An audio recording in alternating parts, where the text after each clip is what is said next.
Alright, I think that sounds good. It does not.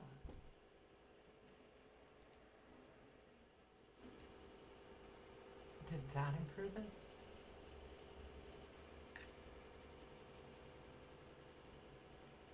Oh no.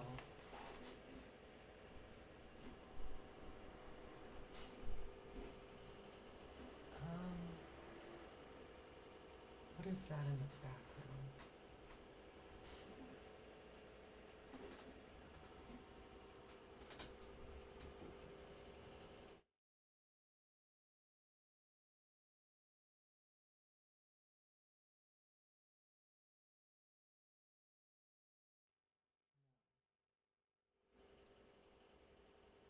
So,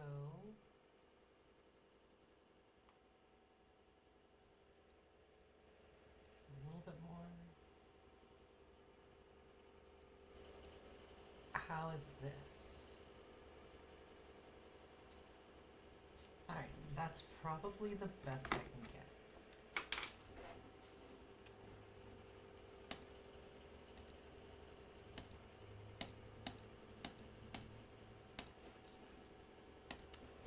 There we go. Alright, welcome, welcome. Gonna just go ahead and see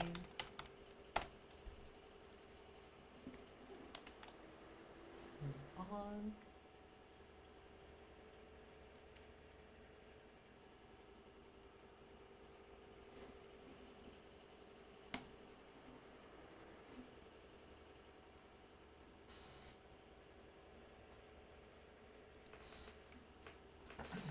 Give them grief in their daily life. I mean, maybe I mean, maybe they just don't know. Maybe they don't care. I just think that like there's some kind of acknowledgement that it's wrong because there's a potential to face consequences. And maybe that's just me reading too much into it, right? Maybe it's just as simple as these are just jackbooted thugs and that's it. There's not much further thought process behind that. To be an I.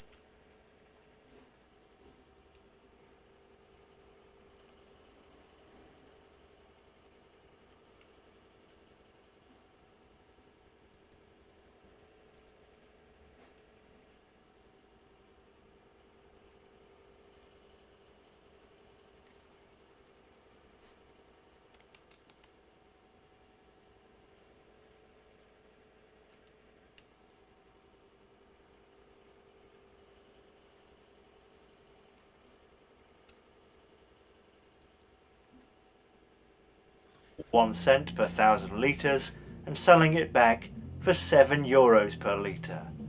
Everybody clapped, I'm assuming. These are just a handful of examples out of many, but are there any examples within the United States? Well, I can't find any articles talking about it, but I do notice that there are some bottling plants in the vicinity of the Ogallala Aquifer. Some are operated by Swire Coca-Cola, a major Hong Kong-based bottler which operates in Hong Kong, China, Taiwan, Vietnam, and 13 states in the western US. I love Taiwan. There's also a couple of smaller independent bottlers over the aquifer, like Heartland Coca-Cola and Chesterman Company. If you are not familiar with the Ogallala Aquifer, in short, it is critical for United States agriculture, and it is at its absolute limit. A CNN panel with Joy Reid and Arthur Adala. Yes, Joy Reid is back. The Joy Reid clips are back. So here we go for your entertainment, clip 25. It's your evidence that Mom Don. That's crazy. That's just Alex Jones. Pensaba como que yo era un poco retrasado, que era tonto, porque incluso sacó un folio y apuntó 800 a un...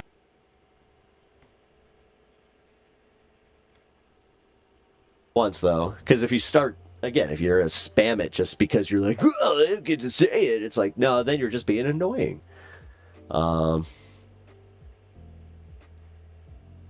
Okay, so you're doing the thing. Like, trust me, this is I'm glad to see that this isn't just an American thing where we hit a wall where somebody tells us we can't do something. Usually it's our parents.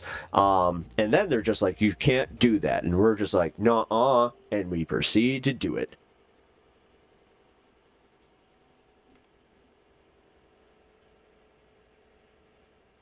What is this? That's weird.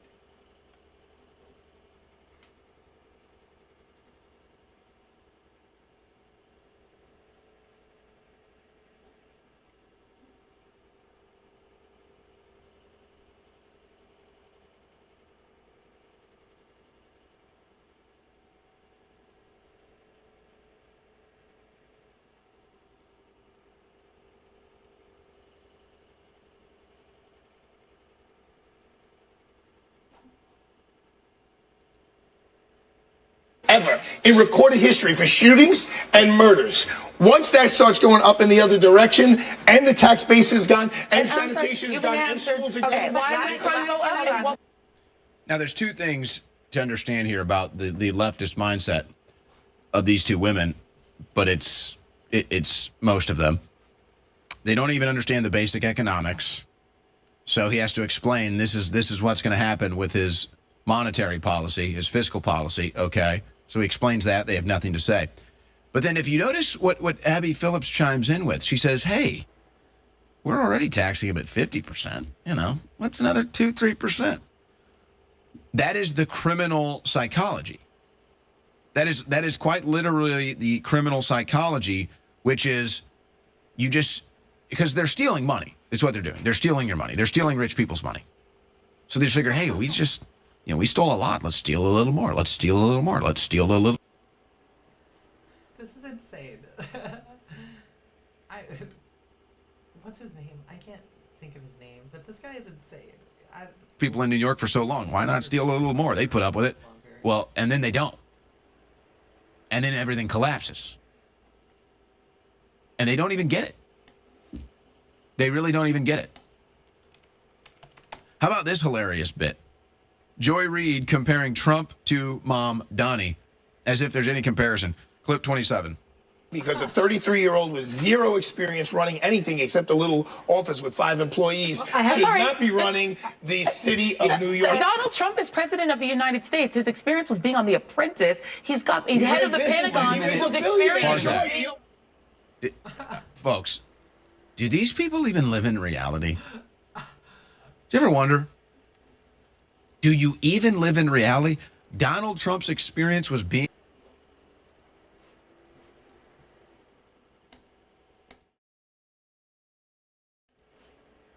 Oh man, that is crazy. So he's just coming out, like, it's funny that the right wing also is so against Zoran, and so are liberals, because they're supposed to be the left's allies, but I don't know. This is insane. I just want to show you guys this last weird little thing. business. I guess she forgot that part. She's not very bright, is she? She's not the brightest. It goes on. Go ahead. Too late. He's head of the Pentagon. Who's experienced being a weekend anchor on Fox. Are you kidding me? He's got Dr. Oz is in his administration. Dr. Oz, But you're are you leaving out kidding something. me? He's a 33-year-old socialist who's kidding never me? run a popsicle stand. Where am I He's related? literally in city government right now. Sorry, not in after city Donald government, he's in Trump. state I'm government. sorry, He's not even in city after government. Donald Trump and his pinky in the brain administration, no one ever gets to talk about qualifications. Socialism again. will not Sorry, save the bottom capitalist line is capital of the what world. I want to ask you a question. What is your evidence that Mamdani would return New York City to So the 19th? there you go. Trump is the apprentice guy, not the billionaire business icon. And because the Trump administration is pinky in the brain, now anybody can run. Now, the funny thing is there's a little element of truth to that Donald Trump has broken the door wide open for anybody to get into politics if they want. If you have charisma and you're not afraid of the media and you take on the corruption head on, then yeah, anybody can get involved. Trump has definitely changed that, but it's not because of his, quote, pinky and the brain administration, which that show actually had a lot of red pills in it, but I digress. Imagine thinking Donald Trump and Zoran Abdami are at the same level of life and business experience. I knew I was going to remember it. Wow. Impressive. It's actually impressive to be that stupid. I don't think you listening to this, I don't think you could try to be that stupid. I'll go ahead and pull it up. I don't think if you tried, you wouldn't succeed. All right, one more. And this is truly, this is why Democrats and leftists in the modern liberal progressive sense, this is why they're so dangerous. Because they really mean it when they say something like this in clip 26. Vice President, he was a great wingman for President Obama. But as president, again, I had some policy differences with him. But I would still take him and if his brain is mush today over Donald Trump. I'll be honest. I can't understand a thing Trump says. And the difference between Trump and Biden is that Trump is also incoherent, says stupid shit every day. But Fox cuts down his incoherent babble into what sounds like normal speech.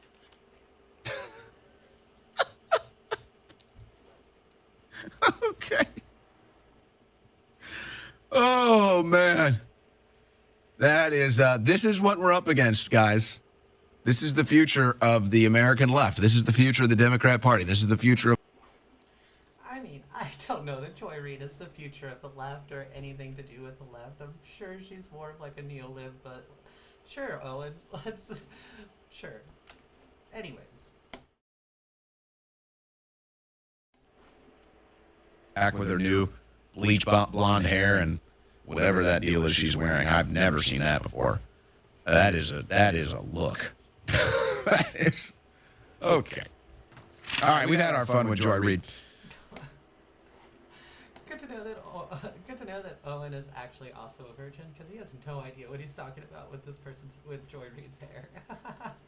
Good for Matt Gaetz. It's been a bit of an uphill battle for him to get traction on his show, but it's finally getting there. And I explained why the other day. But this is the type of stuff that's going viral. He had Senator Tommy Tuberville on, and they got into foreign policy. It went like this, clip 3.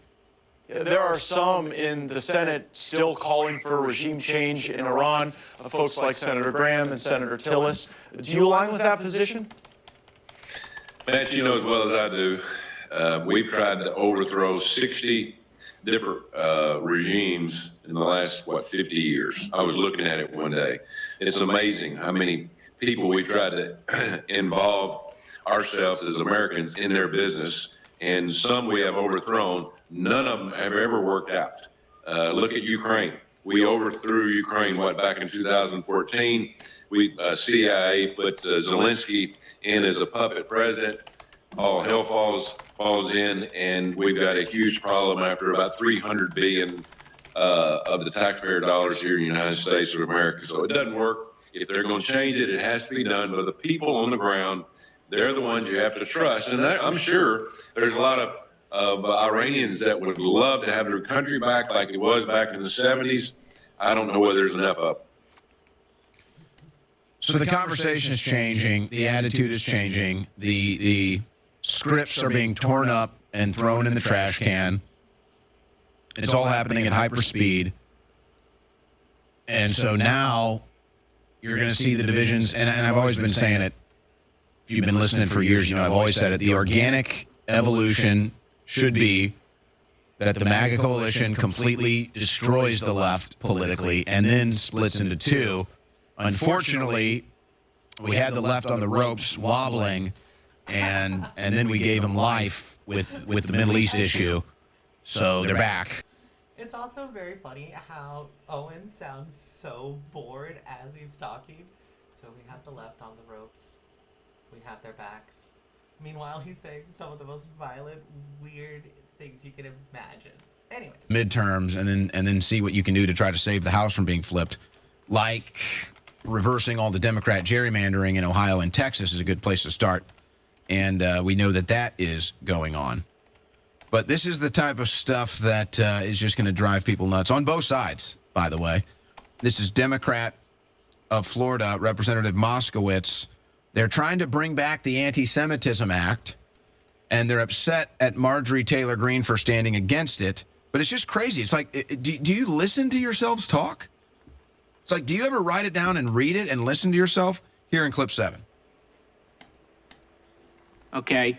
Marjorie Taylor Greene is holding up the Anti-Semitism Awareness Act because she wants to be able to say that Jews killed Jesus.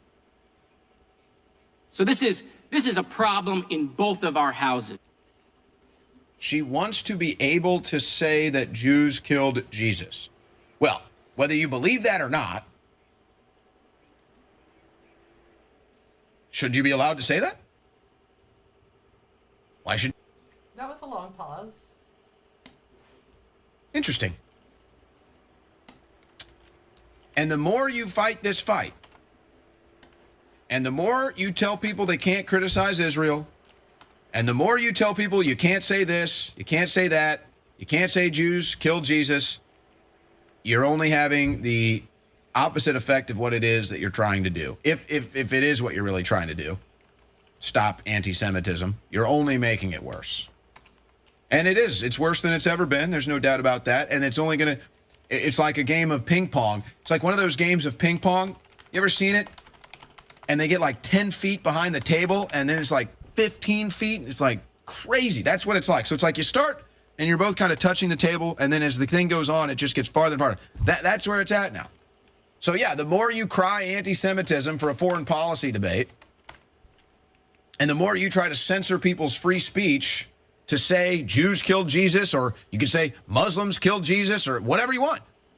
So the more you try to censor speech and the more you attack people for a foreign policy debate, the worse it's going to get.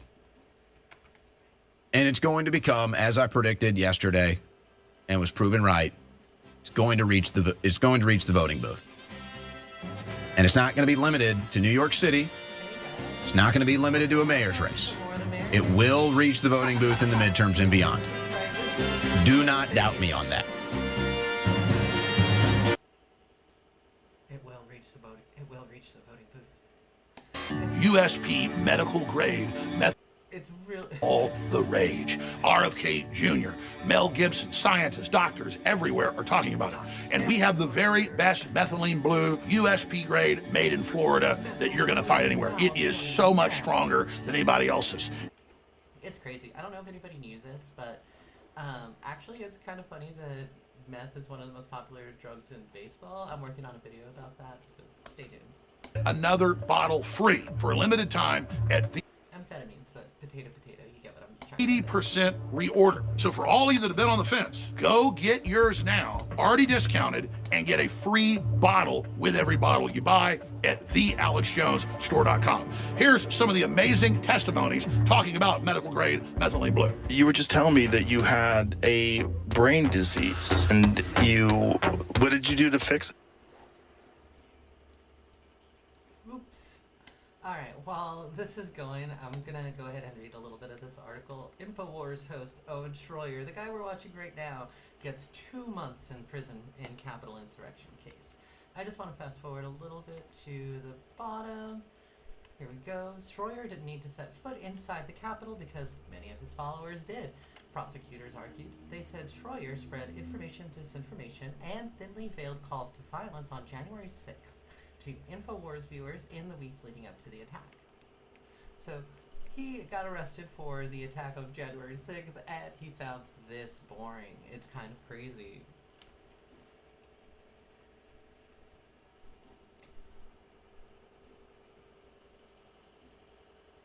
Let's keep going.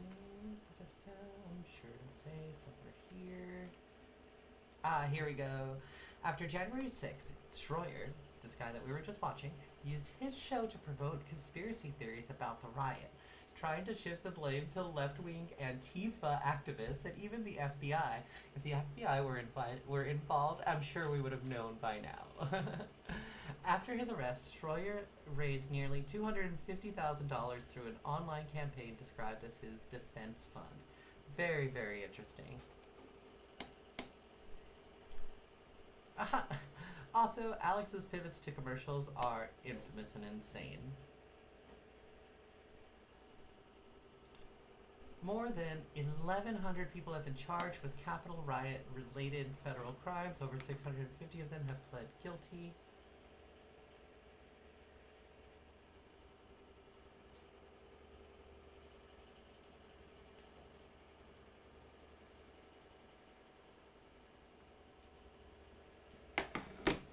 Oh, sorry, I got a little distracted. I hope nobody left.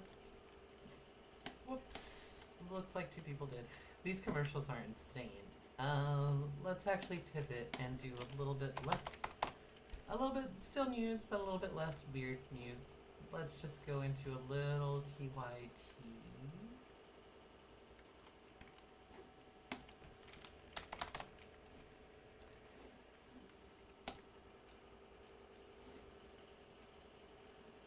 Through Rula, it's easier to connect with a therapist who specializes in you.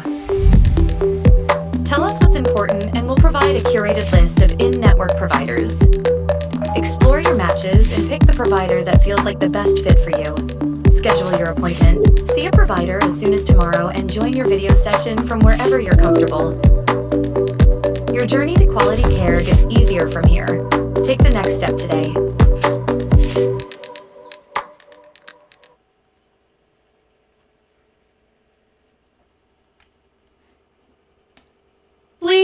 The leadership of Israel is destroying that country. It's not just that they're engaging in genocide, which is bad enough, but what Netanyahu and the far-right government of Israel is doing is they're turning Israel into a pariah. And the real question is, like, do the majority of Israelis like that? Do they want that? I know that they don't like Benjamin Netanyahu, but replacing Netanyahu with someone similar is also not the right solution. So we'll see what happens, but this is not looking good for Israel either. And hopefully the people of that country realize that. Irish Fiddle Dragon says, Hexit looks desperate. Actually, they all look like they accidentally hit the baseball into the neighbor's window and are trying to deny it, except the opposite of that. They did look defensive. I mean, look, I would be defensive too when there's like a leak, when investigations are still ongoing, and the leak is, it appears it's meant to goad the U.S. into more war with Iran. So I don't really blame them for being defensive about that. Boomer Dragon Cat says they will bulldoze and cement over Gaza before we ever get a true count, as if 1 million deaths is worse than 100,000. One death is always too many. I agree with you, Boomer Dragon Cat. We don't know what the actual death toll is at the moment. There are some independent studies that have been coming out recently.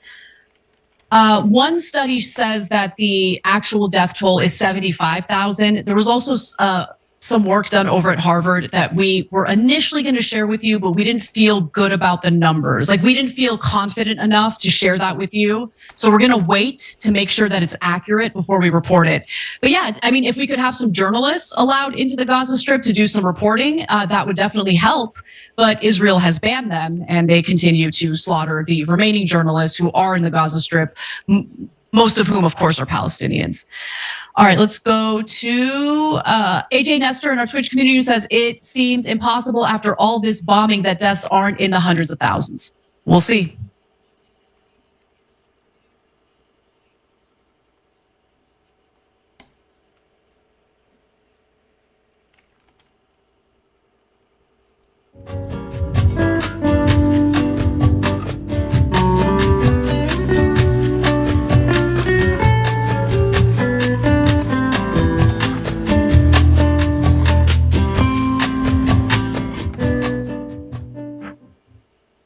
Welcome back to the show, everyone. Just want to read a few super chats from the last segment that I did. So starting with Romulus 463, when I list 3 of the 5 things that destroyed every empire in history: unchecked immigration, growing welfare state, declaring moral standards, I'm labeled as a right-winger by the left. Well, I mean, Romulus, this is pretty right-wing. This is pretty right-wing. I'm just keeping it real.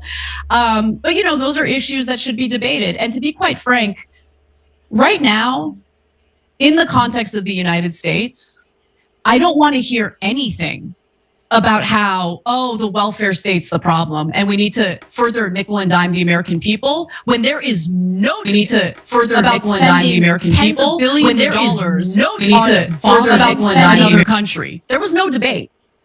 I mean, as you all know, that bombing happened of those, you know, Iranian nuclear facilities without any conversation. Congress didn't approve it, so there was no debate.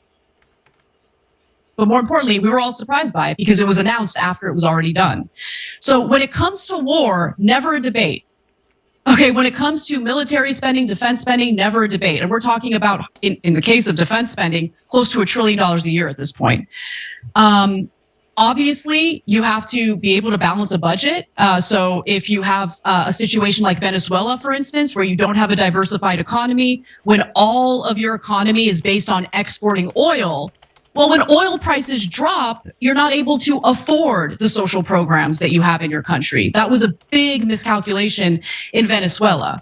But in the case of the United States, to say that we are overspending on, on our social safety net, I think is a little ridiculous. But I hear what you're saying. I don't want to get too sidetracked, even though I've spent too much time talking about your comment. Romulus also says declining moral standards. I blame autocorrect. So that was a correction from the previous comment. And Land of the Free, home of my rants, says huge congrats to Zoran Mamdani, making history as New York City's first Muslim mayor. A true victory for diversity, justice, and grassroots power. The city chose progress, salam, and solidarity. Make America, America again. Love it. We're going to talk about that with Cenk in the second hour, so stay tuned for that. For now, I'm going to do one story real quick, and then we're going to take a break. So let's get into it. Do you think deportation should focus on criminals or all the people who are here illegally? Should start focusing on criminals, and that's what we've been focused on. Very bad criminals, dangerous criminals. But Stephen Miller said to go out and arrest every person who's here illegally. He's told ICE to arrest everyone who's here illegally. Stephen and I have a very good understanding. He's a terrific person. We have a great understanding. Stephen Miller, definitely not a terrific person. And now reporting indicates that based on his disclosures, financial disclosures, he might have some pretty significant conflicts of interest as it pertains to his personal investments and what he's currently doing as part of the Trump administration. So as we all know, and thanks to the Wall Street Journal doing some excellent reporting on this, these ICE raids have really ramped up beginning in early June. And part of the reason why is because Stephen Miller specifically told ICE, listen, you guys are not meeting the numbers that we want. So we want you to go for the low hanging fruit. We want you to go to Home Depot parking lots, find the day laborers. They tend to be undocumented, round them up, arrest them. We're going to deport them. We want to increase our numbers. Well, now it turns out that it might not just be about Trump wanting to beat Obama's deportation numbers, Obama, the deporter in chief, as he was called. And to be fair, Trump is definitely very competitive and wants to beat Obama's numbers. I don't deny that at all.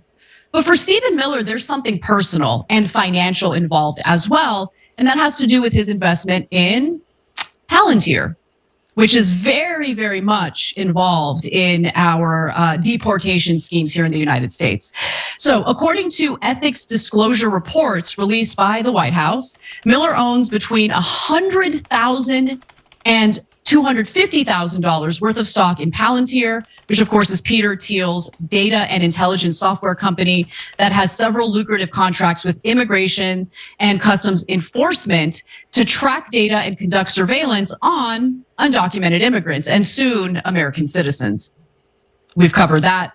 We'll continue covering that as that story develops. But nonetheless, Miller isn't the only one in the Trump administration with investments or stock in the company, but he does have the largest stake. Miller's investment could pose a severe conflict of interest, obviously, especially since Palantir has had close ties to ICE, by the way, dating as far back as the Obama administration.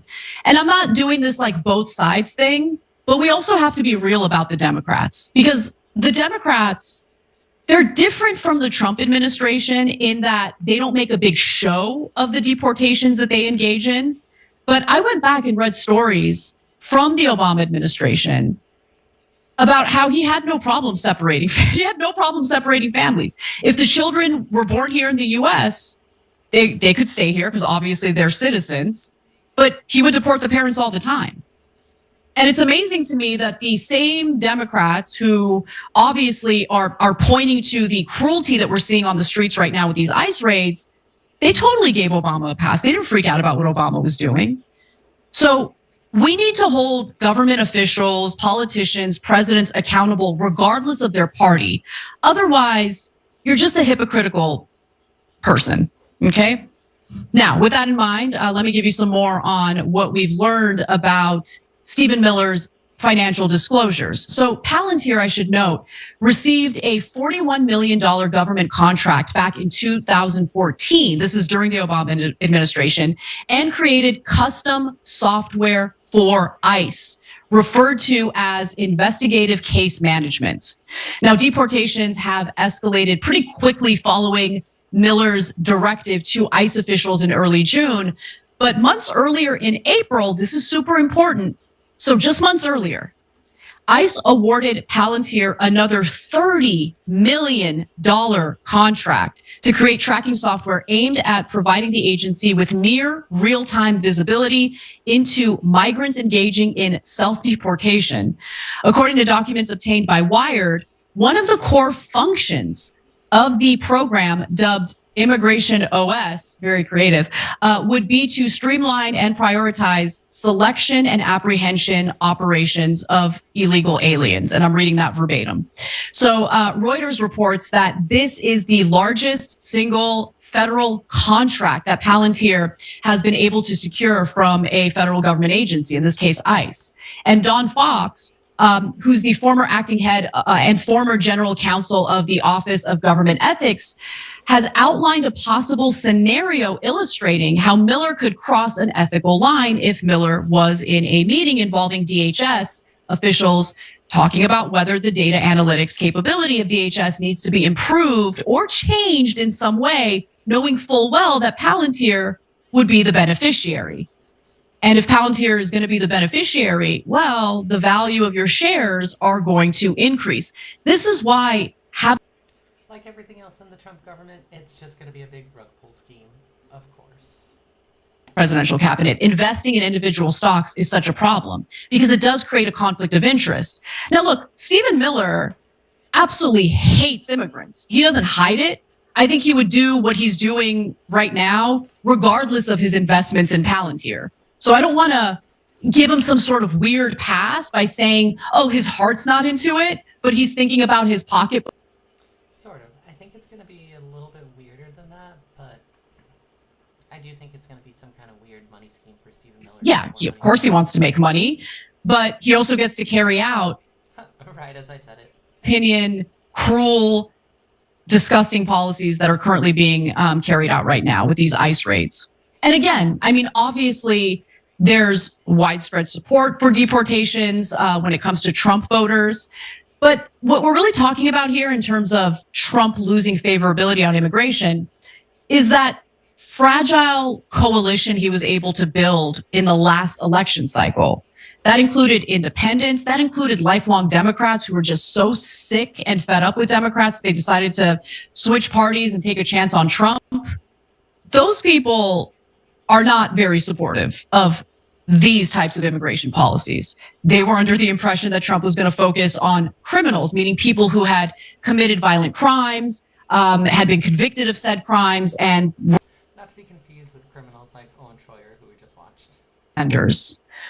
When we're talking about, day laborers, when we're talking about unmarked cars that have ICE agents in plain clothes, just snatching people up in broad daylight from the streets. Let's just pause and think about that for a second. Can you imagine ICE agents? You don't know they're ICE agents. Okay, plain clothes, no identification. Sometimes they're even wearing masks. Can you imagine them busting through your workplace and just detaining people and arresting people? How terrifying is that?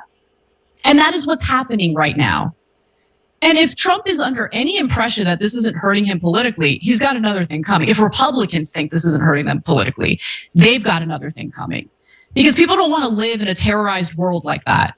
Okay, even if they have a problem with Biden's immigration policies, doesn't mean that they wanted to swing all the way to what Stephen Miller is now pushing ICE to do.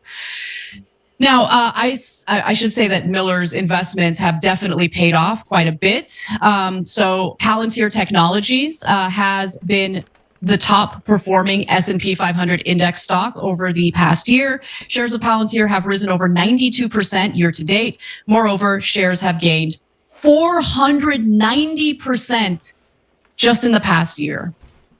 So you've got conflicts of interest. You've got a pretty scummy guy who's hated immigrants forever and isn't afraid to be vocal about it. And you have people getting targeted in their workplace, snatched up by plainclothes ICE agents who aren't identifying themselves. This is bad. A complete and utter disaster. And to know that there are people making a lot of money out of this really grosses me out. But that's the reality, and you should know about it. All right, we got to take a break. When we come back, we've got a lot more news to get to, including a whistleblower who shares some insight about the directives coming from the Trump administration as it pertains to deporting people. Can't wait to share that story with you. Come right back. That'll be really interesting. Let's get back into the hot mess. Being invaded by the biggest gang there is. There ain't a peep out of you. It's everyone else who's not about the gang life that's out there protesting and speaking up. We're out there like fighting our turf, protecting our people. And like, where you at? Bien calladitos, todos los chulitos. I'm like, dude, they're running amok all up in on your streets and in your city. And peep, when the big gang guns come in, nothing but like quiet, and we're out here, the regular ones that have never been jumped in, out here calling things out, trying to organize people, trying to do the thing.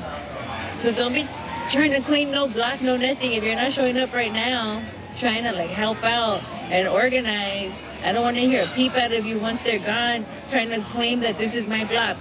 This was not your block, you weren't even here helping out. So whoever's the leadership over there, just fucking get your members in order. Wow. She seems to know an awful lot about California gang activity. She's even speaking in their language. Now, think logically about it, beyond the fact she seems to know way too much about it. Oh, you mean the criminal gangs Knows way too much daily about it? basis? What? You're telling them that the feds are coming to town and you want them to come out and show their face. Is that what you're saying?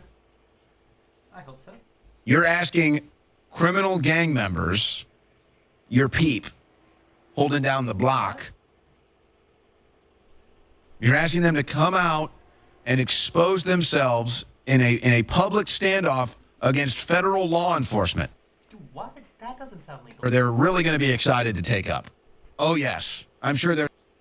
What I think Owen is trying to say here is I think he's trying to say that this woman is coming off as gang affiliated, but what Owen is coming off as is he's coming off as just not understanding like what she said in the first place because she had nothing to say about gangs. in from south of the border, the Mexican gangs, the cartel operatives that are coming in to their territory. I'm sure they're really excited and willing to open their arms and maybe give them a section of their block too. Yeah. I'm sure they're very excited. What an offer you make. What an offer you to make, apparently to your friends, to come out and help you fight against federal law enforcement because it's their hood, it's their block. That they're going to sacrifice to the illegal alien gangs, and they're going to risk it all in front of federal agents. Who's sacrificing what? That's what I want to know. Like, from my understanding of what Owen here is saying, is he's trying to say that there's so much gang activity happening here that this woman is suggesting that all of the gangs come out and fight the feds in like some big like Waco's type standoff. What I think is actually happening is she's calling for her friends to come and join her for the protest, so that way they can kick the ICE agents out, and that way they don't continually abduct all of their friends. Seems pretty simple, but let's get back to this insanity.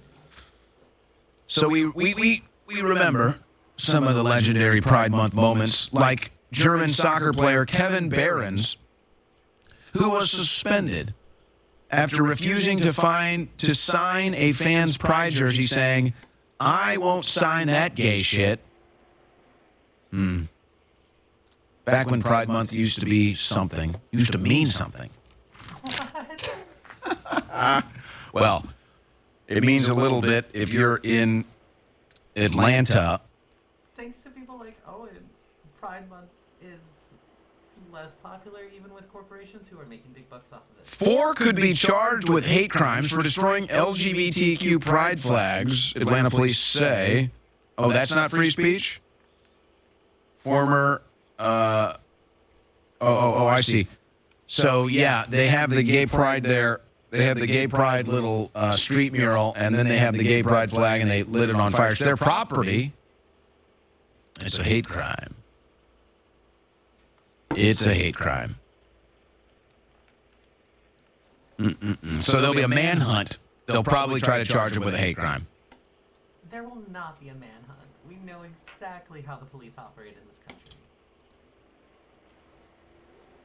Is it a hate crime? Do we need a manhunt? Stop it.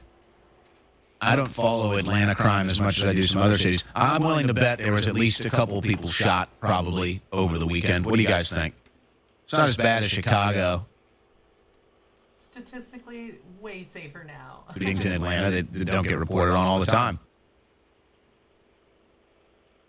So let's go after the teenage boys that lit a gay flag on fire. That's... yeah.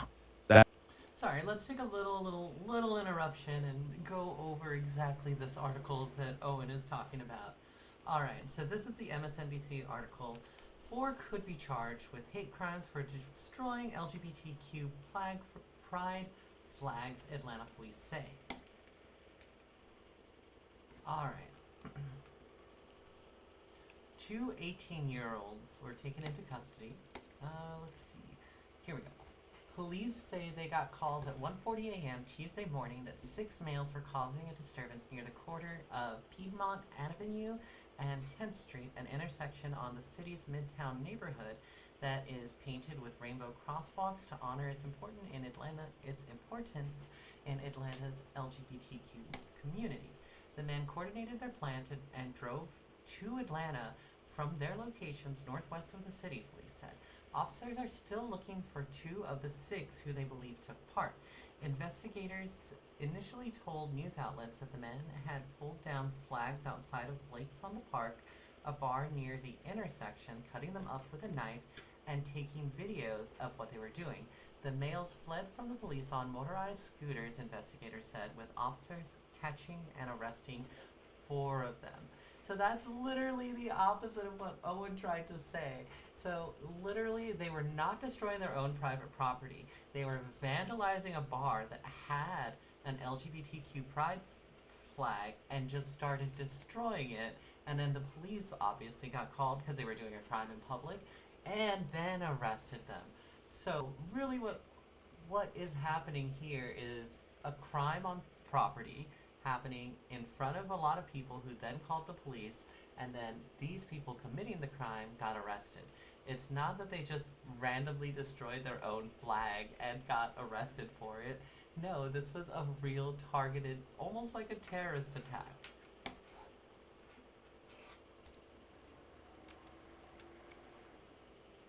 Let's see what they're going on about. We could have made the Democrat Party irrelevant and inoperable forever. We could have crushed them. All we had to do was America first. That's all we had to do. What? You might have been able to get involved in the Middle East later on, but we just had to do it now. They would have been crushed, man. They would have been crushed. But now we gave them a breath of life. Put fuel in their tank. There we go. No doubt about it. All right, as we're about to sign off here, let's do this. Got a couple other big news stories, but we're running out of time. Charlotte City Council Hakeem Jeffries is insane. Vendors saying it's for safety issues because the leftist terrorists keep attacking them. So now they're trying to take them off of the market and the benefits away. Totally not political. There'll be lawsuits over that, guaranteed. Guaranteed. Remember that story? I think did we cover the story yesterday about the man who broke into someone else's house to take a shower and eat dinner to avoid his wife? Remember that one? How about this one? In a bad divorce case, this man takes it to a next level in clip 13. Half of everything that he owns. Well, he took that quite literally. He got out those power tools, went to work, cutting everything he owns right down the middle. Not at all, no. He's totally peaceful about this. Okay, this is just sitcom material. Let's get back to some news. Let's take a break on this. Was not aware of any evidence indicating that Abrego Garcia was a terrorist. There was nothing. Nuts, man. If you want to know, I mean, look at what happened, behavior, the genocidal behavior, the information and the data. We're not going to correct our.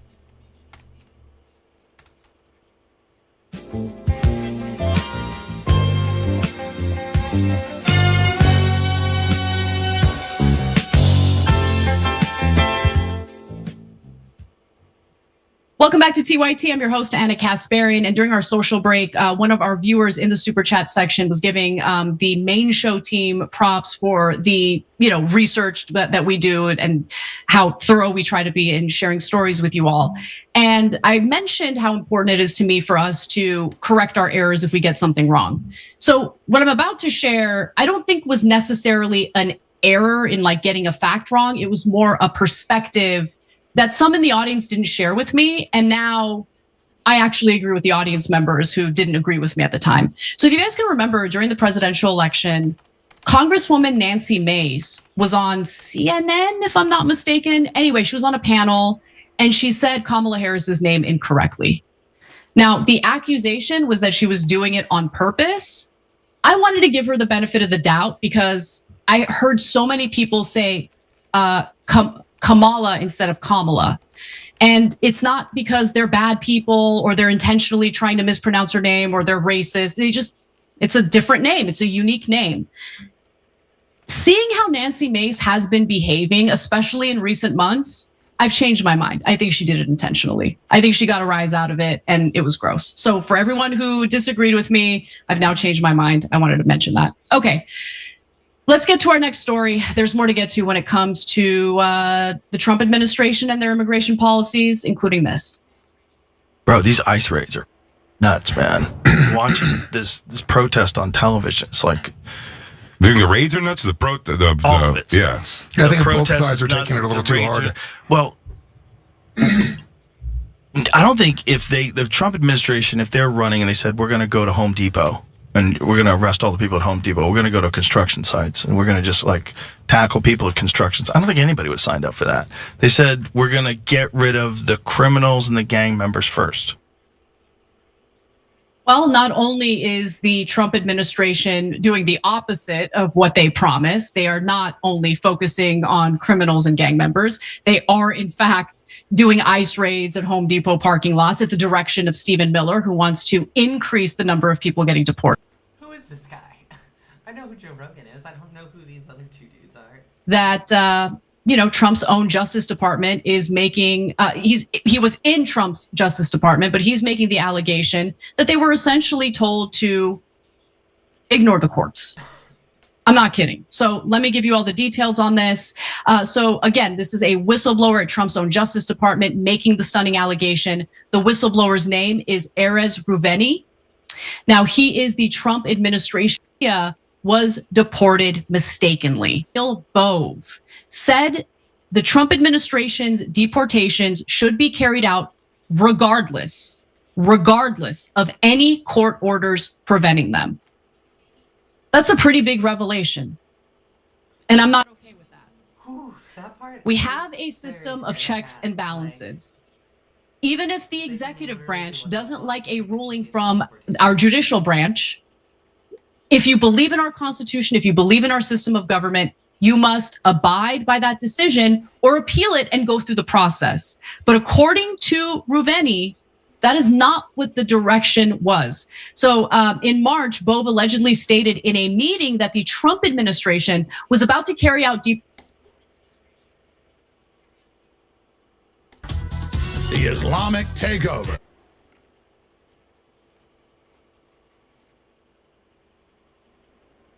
Wow, that was wild to come in on. I don't know what that was.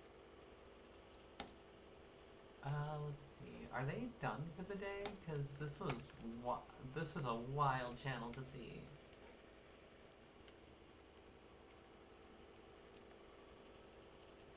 Okay.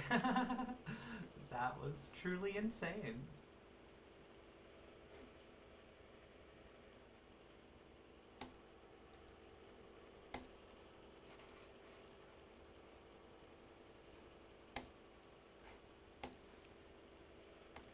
Deportations under the Alien Enemies Act. Both indicated these removals were a priority for the administration and stressed to all in attendance that the planes needed to take off no matter what. And indeed, we had shared a story with you indicating that after, a federal judge had told the Trump administration that they are not to send a flight of immigrants to El Salvador, they did it anyway. They're like, oh, too late. They're in midair. Sorry. So just totally ignoring what our judicial branch is ordering the executive branch to do in that case. Now, and if a court order were to try and stop the deportations, both stated that the DOJ would need to consider telling the courts FU and ignore any such court order. Now, Ruveni also stated that he was instructed by the Trump administration to refer to Kilmar Abrego Garcia as a terrorist, but he refused to do so because he was not aware of any evidence indicating that Abrego Garcia was a terrorist. There was nothing to back up that claim, so he refused to do it. Now, the Trump administration denies Ruveni's allegations, but interestingly enough, Bove was at a House hearing today, and you're about to watch Senator Adam Schiff ask some important questions. Let's see what Bove had to say. Senator, I have no recollection of saying anything of that kind. To the extent I Wouldn't you recall, Mr. Bove, if you said or suggested during a meeting with Justice Department lawyers that maybe they should consider telling the court? It seems to me that would be something you'd remember, unless that's the kind of thing you say frequently. Well, I've certainly said things encouraging litigators at the department to fight hard for valid positions that we have to take in defense of our clients. And have you frequently suggested that they say you and ignore court orders? Is that also something you frequently do, such you might not remember doing it on this occasion? No, and as I explained, I have never directed... So did you or did you not make those comments during that meeting? Which comments, Senator? You really need me to repeat it? Did you suggest, as Mr. Ruveni wrote, that DOJ would need to consider telling the courts you and ignore any such court order? I did not suggest that there would be any need to consider ignoring court orders. At the point of that meeting, there were no court orders to discuss. Well, did you suggest telling the courts you in any manner? I don't recall. To me, it seems like he did. When you say, I don't recall, it's a way of avoiding perjuring yourself, but also you're not telling the truth. Like, you don't have to tell the truth. I don't recall. It's like the weaselly tactic that a lot of bad actors engage in when they're asked these tough questions. And look, there are huge consequences for everyone when these deportations happen without due process. People get so mad about that. I get it. I know that if you're here in the country and they're setting you up for deportation, you're not necessarily going to get a trial case. I get that. But you should be able to get a court hearing, an opportunity to defend yourself, because guess what?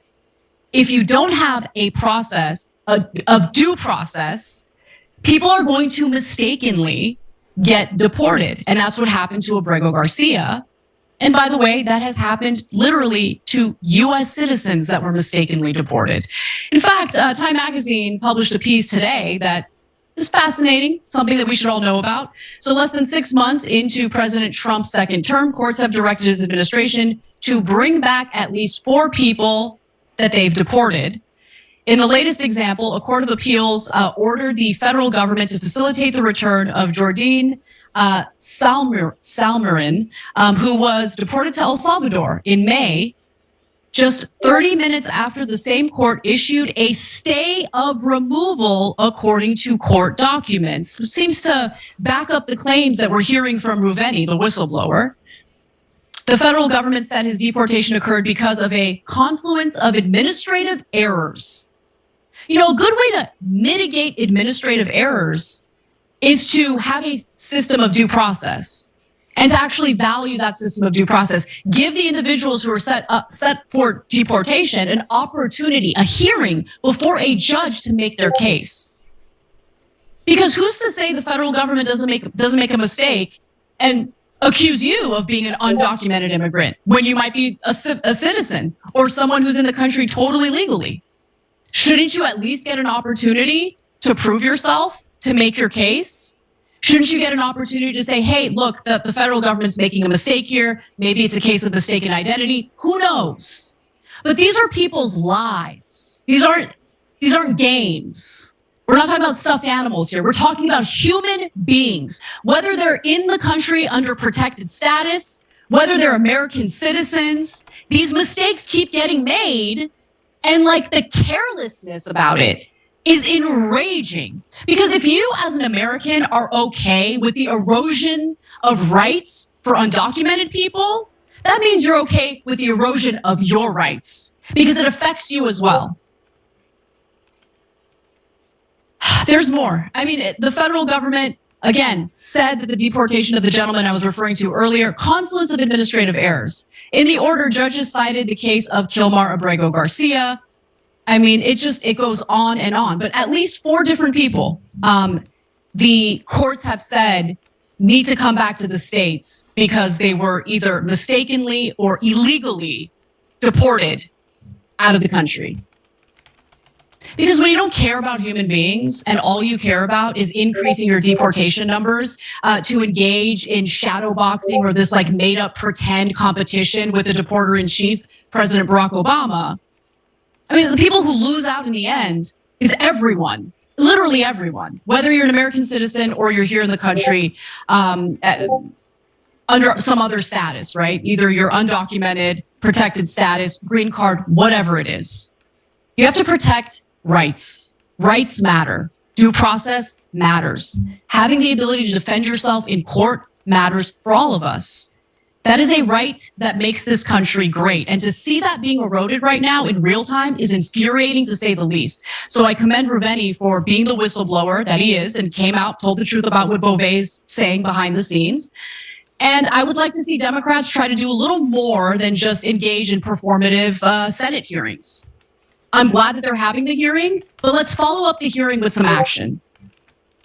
I mean, we have not been able to rely on Congress for anything during any administration, but certainly during the second Trump administration. We've been relying on the courts, and luckily the courts have been doing their jobs. But hearing that people keep getting mistakenly deported is, again, infuriating, and it should be infuriating for everyone.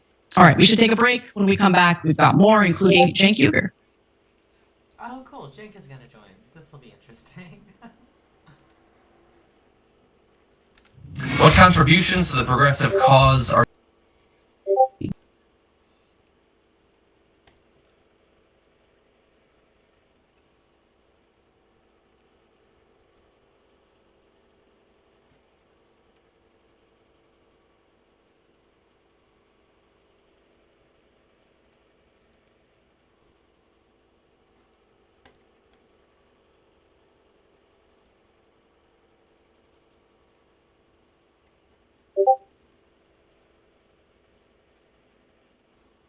mayoral race. Now, despite being smeared as anti-Semitic, a communist by Republicans and Democrats alike, by the way, Mamdani managed to break through all of that noise to unite a pretty broad coalition of New Yorkers. And we'll get into what that coalition looks like in just a minute. This is actually some good news. I'm so happy that Zoran actually got the nomination. Look, we'll get into a bit of Zoran Mamdani's, and his name is really difficult to say. I'm not mispronouncing it on purpose. Zoran. We'll get into his win and how it's caused like this all-out panic in New York and in the Democratic establishment in just a minute. But first, Cenk, real quick, real concise, just one sentence, initial thoughts. Down goes Cuomo! Down goes Cuomo! Down goes Cuomo. Our members asked for it, including Bloated Ego on TYT.com. I'm here to deliver, and it is a beautiful moment. The Democratic establishment has suffered a heavy blow, and more blows coming. So it's a great moment. We'll dissect what's next in this race. So since New York City has ranked choice voting, elections work a little differently from what most Americans are used to. So bear with me as I kind of explain the process. Mamdani's support after the first round of vote continuing will remain below 50%. And that means that the race will formally be decided by ranked choice votes that will be announced beginning on July 1st. Now, with 93% reporting in the first round, as you can see from this graphic, Mamdani was leading with 43.5% of the vote. And since he cross-endorsed with Brad Lander, who's a progressive who came third with 11.4% of the vote, he's predicted to benefit more than Cuomo from the next round of counting. So you guys understand how that works, right? So yeah. Andrew Cuomo, who received 36.4%, has already conceded, although his campaign left the door open for a November. And Chad, if there's anything you want to watch, just let me know. I'm not like tied to doing TYT. It's just a good place to catch like a general like following of what's going on and stuff.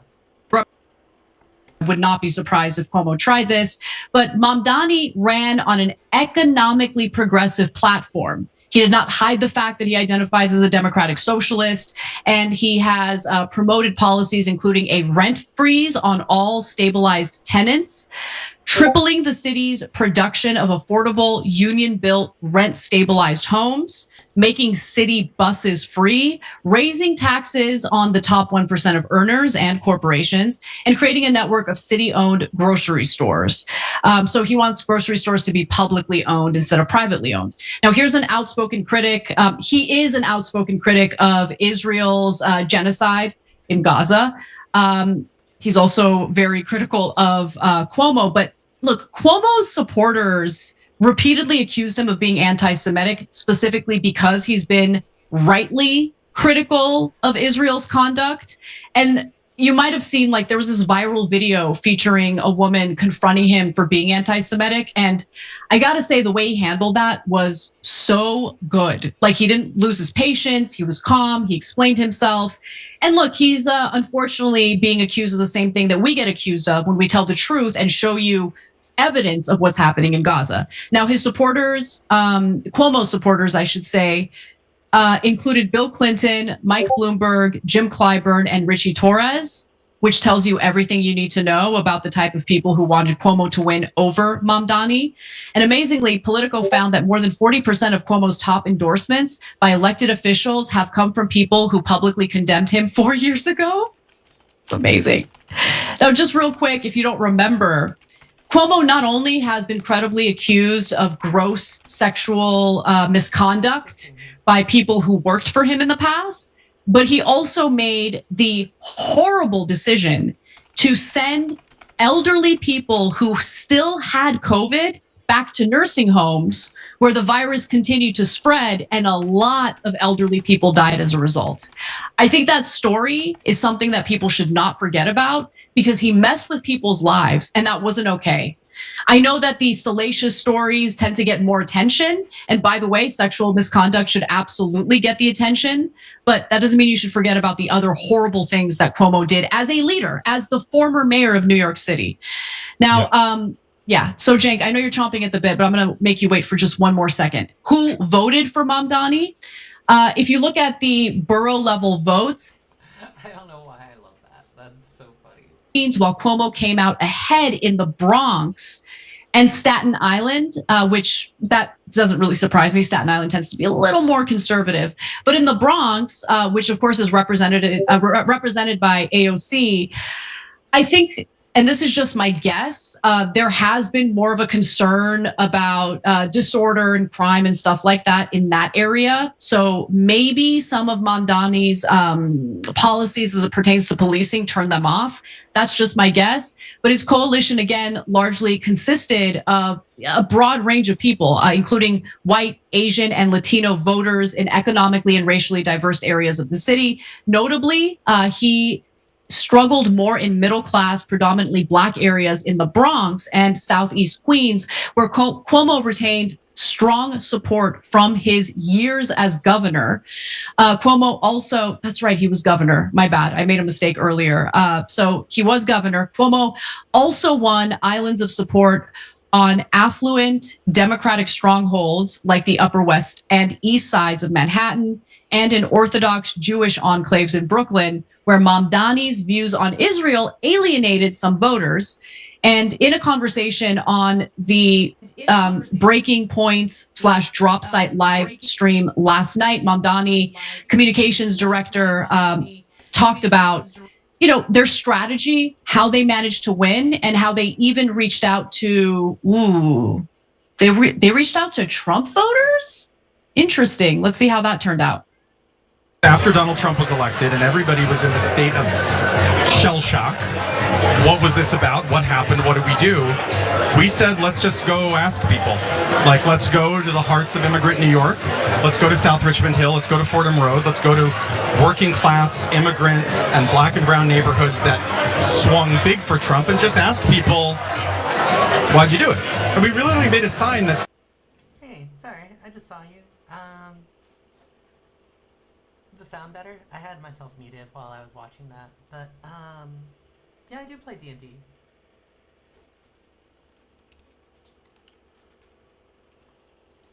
Let's see. Let me go to the audio mixer and make sure that I'm not blocking.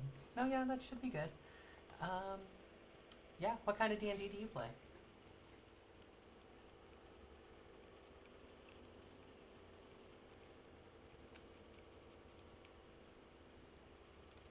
Oh, looks like that person left.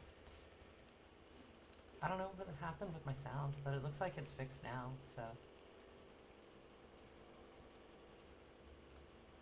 Trump's America.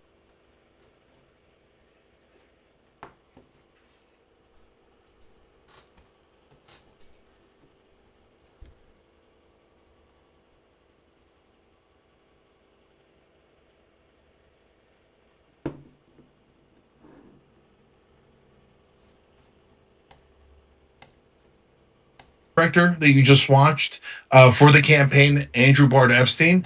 And so I think they did a wonderful, amazing job with communications, not just in reaching out to Trump voters and seeing what they want. That was a part of it, and a good part of it, an important part of it. But much more important was, oh my God, his social media, online media engagement was through the roof. And he was so good at it. He was so good at the debates. So look, I'll tell you what I'm most excited about, which is like two things that I get out of this. Number one, the more the establishment is defeated, the happier I am. So in this case, we're defeating the establishment from the left. That's beautiful. And of all the people to defeat in the establishment, Andrew Cuomo, perfect, right? So, and for me, the thing about Andrew Cuomo that always drove me crazy is related to this race. He always looks out for his donors. He's always trying to protect the status quo. And some of his top donors were real estate donors. They have been historically, and they were in this race. Yeah, Cuomo's such a real estate demon. I don't understand how people have been voting for him. Just for this, small and quick mayoral race, right? And then Bloomberg gave him $8.3 million. And I love to see that being wasted. That is so beautiful to see, right?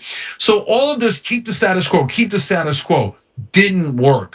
We're in a new era. We're just saying, oh, it's okay. I'm the Democratic establishment. I know what I'm doing. And, just vote for me. I'm the only one who can win. Not working at all anymore. And I'm super psyched about it, right? So why do I think so, Round One? Is it because of,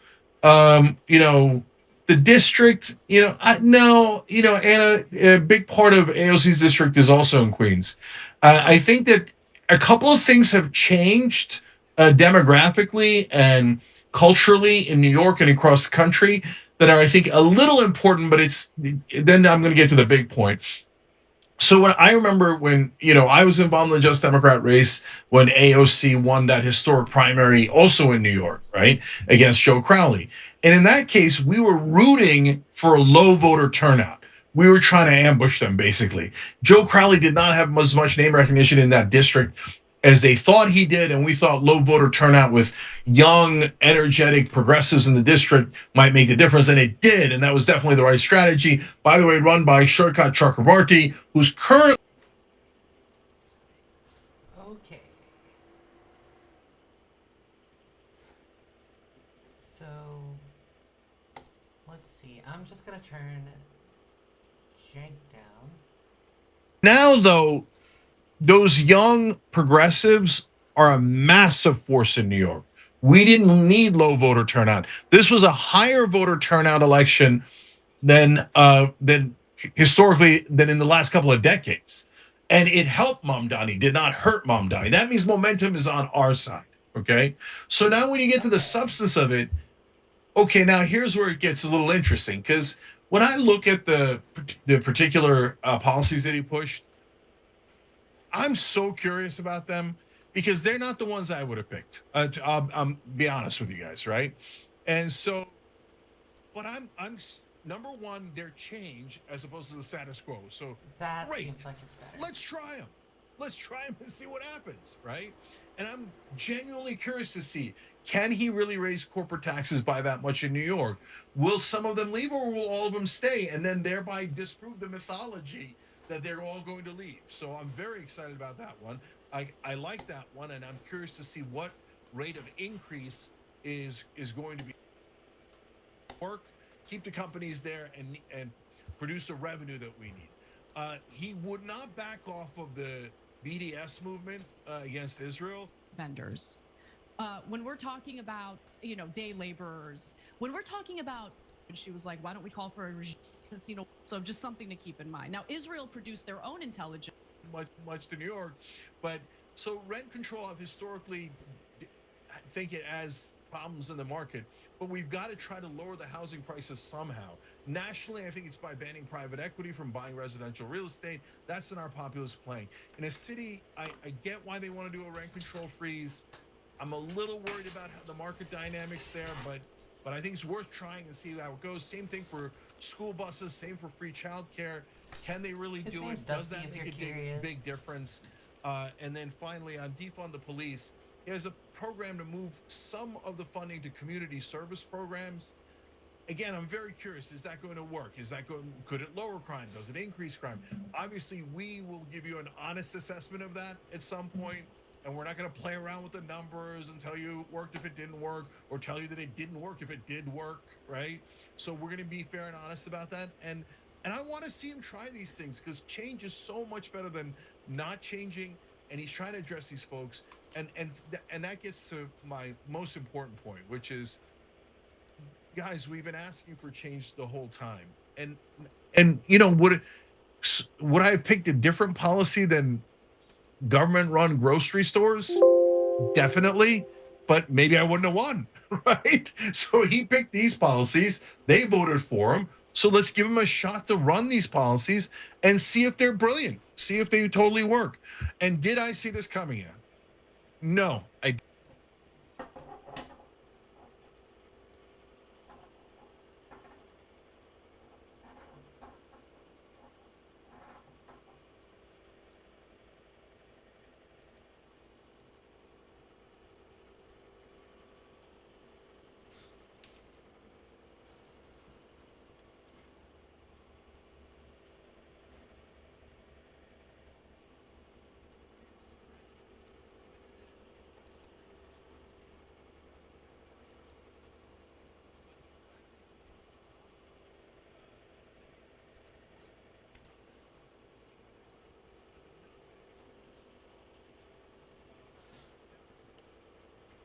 Uh-oh.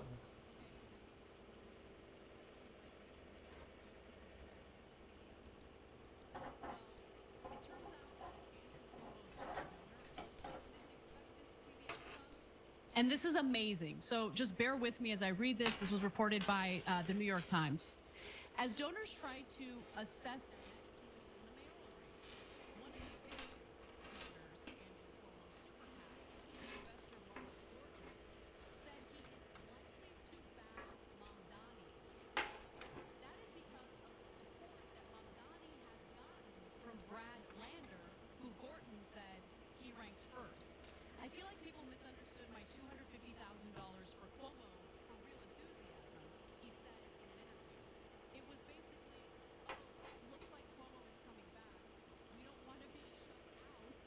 Let's try to get on his good side. That's kind of how things work with Cuomo. It's sad political pragmatism. I wish we lived in a world where those sort of things were not useful things to do. Yeah, that's so telling. It's amazing. First of all, I look forward to giving somebody $250,000 just because I'm not enthusiastic about it. Like, wow, what a stunning amount of money to give when you're not enthusiastic. Okay, so I hope he's enthusiastic about Mamdani because that might be a decent number. But look at the kind of corruption that Andrew Cuomo ran. And this is very true of Cuomo and the Clintons. They would make a list, and if you didn't bribe them, you were going to be in a lot of trouble. And if you did bribe them, then you were on the good guy list. Oh yeah, that sounds great. Not from Cuomo, but from the taxpayers. Isn't that extortion? Of course it is. I mean, but it's bribery. Okay, it's it sounds like I it's fixed the all sound issue I was having. But the Supreme Court made it all legal. So they're like, oh, it is. Just let me know whenever something like that happens, and I'll fix it right away. So look, it's interesting how quickly Cuomo's donors have given up, how quickly Cuomo gave up, because technically Mamdani hasn't won yet. It's 40. He's at 43.6. He's got to get to 50. TYT has so that really this is the good only sound. round of voting, right? And we think he's going to get to 50 because of the Lander votes and maybe others. But man, Cuomo was like, forget it, I give up right away. Okay, which is great to see. But don't get too excited about that. Anna's definitely right about that race in upstate New York and how the establishment always comes back. And not only in this case you have the pro-status quo, pro-corporate, pro-real estate, pro-donor community that is going to come in like a bulldozer into the general election race, but you also have the Israel First community that's going to come in, okay? And I'm super proud of the Jewish community in New York that was not shaken by the false accusations of anti-Semitism. There's 1 million Jewish Americans in New York, okay? And a Muslim American just won the Democratic primary in that city. So love you guys. Way to stay strong, way to all be Americans and not buy into the gaslighting and the propaganda. But they're going to be back in the general election, and it is going to be on steroids when the neocons, etc., hit Mamdani. A final thing that I'll say about Mamdani's win and the fact that he appears poised to win in, the end of this election cycle, he front-loaded the economic policies. Okay, he sure would comment on some of the social issues in the country. Obviously, he commented on foreign policy as And make no mistake, the economic issues are what won Zoran the nomination. People want change. People want rent control. People want price-controlled grocery stores. Everything's getting too expensive. The rent is way too damn high. And reaching out to people who voted differently, who didn't vote for Democrats, who voted for Trump in the last election cycle is so important. Because even if you can't persuade them, you at least get an understanding of where that base is at, what it is about Trump that persuaded them to vote for a man like that.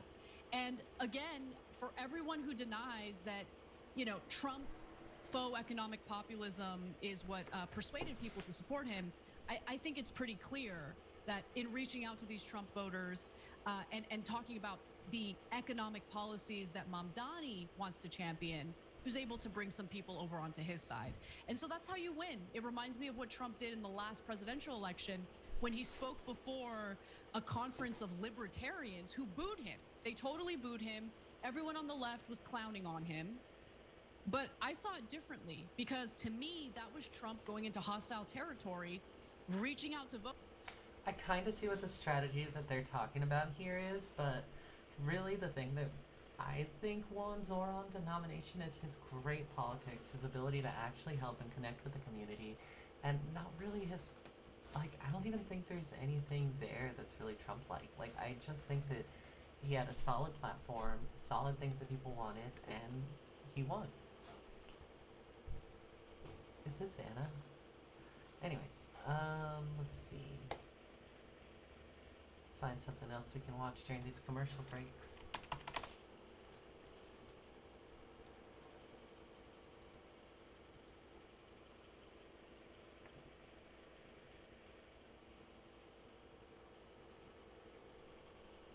Oh, is this live right now?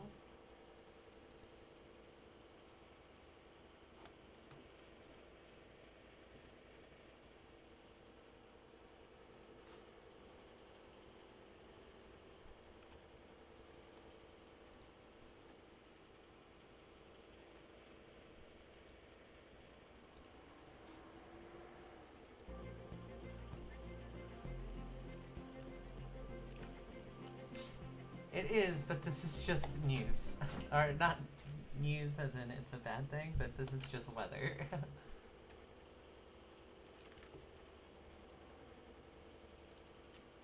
War criminals betray Netanyahu. Maybe we should do some... Hey! Welcome to the new follower. Thank you so much for joining. Let's see if this commercial breaks over. Alright, let's go. Let's get back to some cringe YT. It's in. Happy hump day, TYT family, especially to you and Anna, Jenk. Thank you for reminding me to sign the petition of no more war on Iran. I hope this resource to stop this war. You both are so nice to me. Well, Ronald, you're nice to us too. Listen, UnitedAgainstWar.com is that petition that he's talking about. Everybody go sign it. UnitedAgainstWar.com. I'm going to talk to Rokana about it in just a little bit. We appreciate you, Ronald. And that was in Looking YouTube forward to a section. Rokana interview. Now let's go to TYT.com member section. Benjamin writes, can this dude stop being so enthusiastic about me and the TYT fam and chuck us some cash? Referring to Cuomo's donor, who gave $250,000 while not being enthusiastic about Cuomo. Dave 1990 wrote in, the fact that he's willing to try new things in New York City is appealing. He really put in the work to run and deserve the win. Totally agree. Pessimistic Progressive says, I think you mean the status Cuomo. Yeah, that's a good one. That's a good one. That's the kind of dad joke I like, okay? I'm gonna use that one probably at some point in the show. All right. No Money, No Justice writes in, very happy that Mondani won the primary. Just hope that Adams and maybe Cuomo don't split the vote so much by running independent that we wind up with Curtis Sliwa for mayor. That would be a hilarious tragedy. Yeah, I can't imagine Sliwa as the mayor. I hope not. Churchy Delanosa says, Zoran, a flickering light in dark political times. Yep. But go back to that splitting the vote thing. Look, I wouldn't be surprised if Cuomo or whoever or Adams was somehow splitting the vote with Mamdani, and then the media tried this hilarious nonsense at some point where they say, you know, since it's splitting the vote, Mamdani should consider getting out of the race. Okay, now that's my first prediction about the race. Let's see if that happens. But like the media hates Mamdani. It's mainstream media, so it's going to be. Mainstream media loves their handouts. They hate that Zoran is actually doing things for people and not doing things for companies. So it makes sense. Piers, get him, girl. That was incredible. Also, I'll never vote Republican, but I am listening to Tucker Carlson podcast now. I want to hear other perspectives, and that's all because of you. Look, hearing other perspectives is good. Don't get too sucked into Tucker. One of my favorite things about TYT is legit how they cut people off. Like, I know that it's just like a broadcast thing, but it's just always kind of interesting and fun.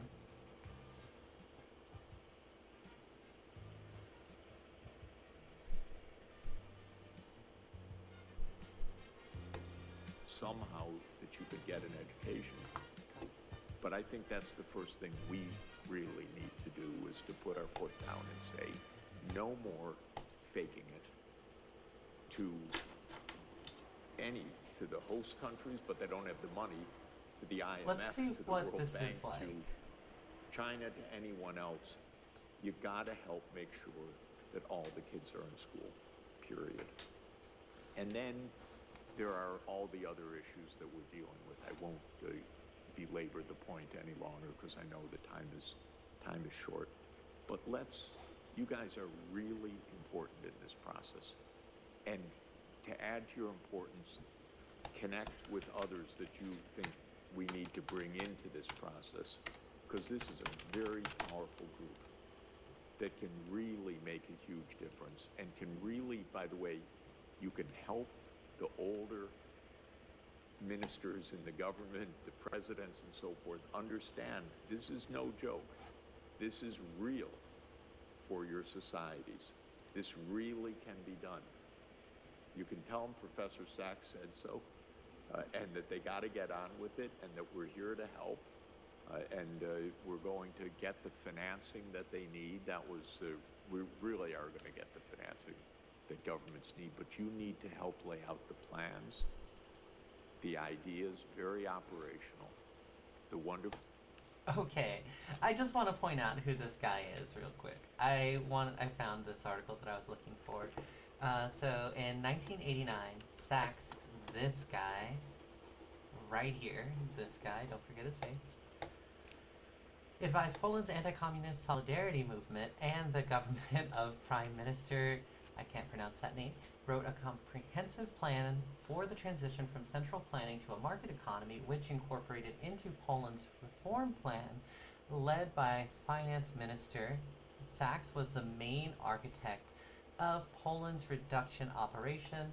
Sachs and IMF economist David Lipton advised on the rapid conversion of all property and assets from the public to private ownership. Closure of many uncompetitive factories ensued. In fact, in Poland, Sachs was firmly on the side of the rapid transition to capitalism. At first, he proposed American-style corporate structures with professional managers answering to many shareholders and a large economic role for the stock markets. Obviously, that did not bode well for Polish authorities, but he then proposed large blocks of shares of privatized company be handed in the hands of private banks. As a result, there were some economic shortages and inflation, but prices in Poland eventually stabilized. So what is happening with something like this is David Sachs wrote an economic plan that was basically what's known as shock therapy, where you have this really scary sequence of events where all of these publicly owned companies become privately owned, making everything more expensive and making the economy completely untenable for normal Polish people. When that happens, we have this situation that there's a lot of hungry and desperate people, thereby shocking the population into trauma. Adam Curtis does a really good job of showing how the Soviet Union fell under similar shock therapy when they moved from communism to capitalism. What happened there is that people moved the economy way too fast. Factories shut down, food shortages were everywhere, and it was because of this harsh economic plan to move from communism back to capitalism. And really that move didn't benefit anyone except for American companies. So David Sachs, this Wikipedia article even mentions it. Sachs' methods for stabilizing economies became known as shock therapy and was similar to other successful approaches used in Germany after the two world wars. Let's read a little bit more about shock therapy. We'll see where Jeffrey Sachs' speech is, and then we'll go back to TYT. Let's see. Impacts. The term was popularized by Naomi Klein in the shock doctrine. She argues that neoliberal free market policies, as advised by Martin Friedman, have risen to prominence globally because of a strategy known as shock therapy. She argues that these policies are unpopular, result in greater social inequality, and are accompanied by social and political shocks, such as military coups, state-sponsored terror, sudden unemployment, and the exploitation of labor. The economist Jeffrey Sachs, who we were just hearing from, says he never picked the term shock therapy and does not much like it. Well, obviously because it's pointing what he's doing in an explicitly bad light because of the way that it starves people and literally shocks people into trauma through things like state-sponsored terror. Anyways, Jeffrey Sachs asserts that the term was something that was overlaid by journalism and public discussion, and that the term sounds a lot more painful than what it actually is. Sachs's ideas on what has been referred to by non-economists as shock therapy were based on studying historic periods of monetary and economic crisis and noting that a decisive strike could end monetary chaos often within a day. So, what you're seeing with Poland is that David Sachs went in, privatized things much faster, really made life difficult for the people in a way that was super unpopular, but created these sharks that were able to exploit the population even more. Now, what we have here is David Sachs actively attacking Trump for Trump's shock therapy. It's not feeling that the world's falling apart. It's feeling that the world is changing in the right direction, actually. And I would say if you look at opinion surveys in Africa, there's a tremendous amount of optimism, actually. Africa is the most optimistic single continent in the world if you look at opinion surveys. Because he knows how to exploit Africa and do shock therapies to all of the countries in Africa. Anxiety is highest in the United States because nobody likes to be pushed off the perch. But the fact of the matter is the world's becoming a lot more interesting, diverse, interconnected. You're a very diverse group, but not quite diverse enough. Are there any Chinese faces here? No. We have somebody from Hong Oh. Kong. Alright, that's enough of this ghoul. But yeah, this guy is saying that Trump is doing basically shock therapy and knocking America off of the global hegemon. Meanwhile, he is famous for shock therapy and doing it to Poland, to the Soviet Union, and utterly destroying those communist countries and turning them into capitalist hellscapes. Great guy we got here.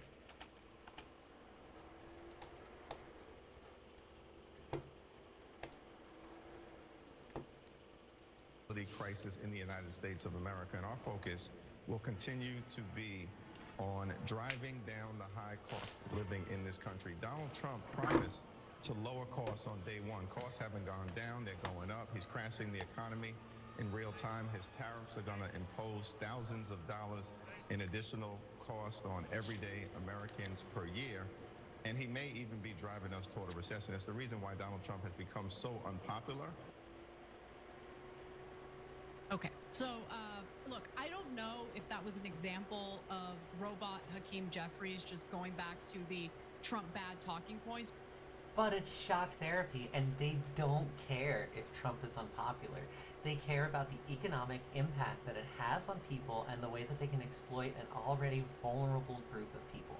Everything I need to know about how, shills, corporate goons like Hakeem Jeffries feel. Corporate gooners like Hakeem Jeffries or Hakeem Goonries. Things happening here. So number one, do you want to run every race in the country with Mamdani's policies that he won in New York City with? No. Wrong, Jake. Yes, you do, because most people are facing economic insecurity, and those policies would actually be helpful. Right place, right? But if you run with those same exact policies, some of them, by the way, will be very popular in Wichita because everybody cares about housing prices, etc. And some of them won't be. And so, like if Hakeem Jeffries said, hey, listen, everybody's going to run their own campaign, but I love that Zoran won, but, every candidate is their own person. No problem, right? But, he did the corporate robot thing, and then he switched to the Donald Trump talking points. You're absolutely right about that. But there's two other reasons why Hakeem Jeffries is concerned that are not legitimate. So one is... Sorry, Dusty. This guy is super progressive and in New York. Hakeem Jeffries is from New York, and Chuck Schumer is from New York. And they're both worried to death about a progressive primary challenger. So they're like, Donnie, let me tell you about Donald Trump. Let me tell you about Donald Trump. Yeah, that's what I thought. They're in a cold sweat panic. In fact, if AOC announces a Senate race against Chuck Schumer, boom, it's over. There we go. That's the reality, is that the Democratic Party is afraid of Zoran because he represents who the people actually want, and they're afraid of losing their power even though they're super weak right now. And then there's a third factor.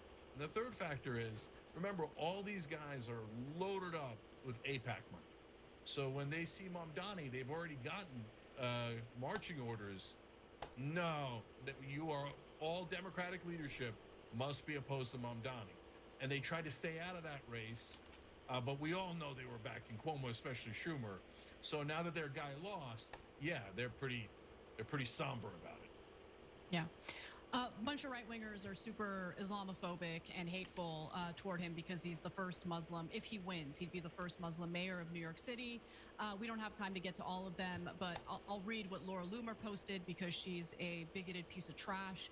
She says, if the Muslim Brotherhood would have been designated as a terrorist organization, Zoran Mamdani could have been prevented from running for office. Get right. Listen, honestly, Laura Loomer is like bottom of the barrel. Okay, perfectly happy to to risk the lives of our soldiers in wars on behalf of Israel. And she has the audacity to impugn the character of a guy simply because he's Muslim. Simply because he's Muslim. And by the way, you don't like his policies, that's fine. Go ahead and talk about his policies, talk about why you don't like those policies, you don't think they're going to work. But attacking someone simply because they're Muslim? Sorry guys, the cat got my earpods. Then, just like how it's disgusting when someone is attacked for being Jewish. That's unacceptable, right? So why is it acceptable for her to specifically attack him over his identity? And I've seen it all over the place. Marjorie Taylor Greene, this is disgusting.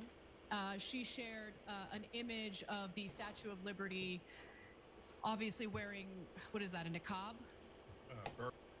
Wow, this is crazy. Accusation. Also, TYT had MTG on like a couple weeks ago. Bigoted and openly Islamophobic. Pretty prominent members of the right happen to be. Again, you don't like his policies, attack his policies. But when you attack his identity, makes you look dumb and hateful, and that's it. Yeah. So Charlie Kirk wrote, 24 years ago, a group of Muslims killed 2,753 people on 9/11. Now a Muslim socialist is on pace to run New York City. And a Muslim plumber will show up and help you with your sink later today, and a Muslim dentist will remove your cavity. Why are we listing random Muslim folks? So, look, you know what's going on here, and this is part. Because, Jane, we're in racist America now. They not that we weren't racist all this time. This country's terrible. Race, religion, ethnic background, and if you're not one of them, then you're part of the 9/11 bombers. Like, what's amazing to me is like what Anna referred to there. That, like, if you said this about Jewish people, you know, some, like, I don't know, Son of Sam was a serial killer in the city in the 1970s, and he was Jewish, and now a Jewish guy has won the mayorship. You'd be like, what?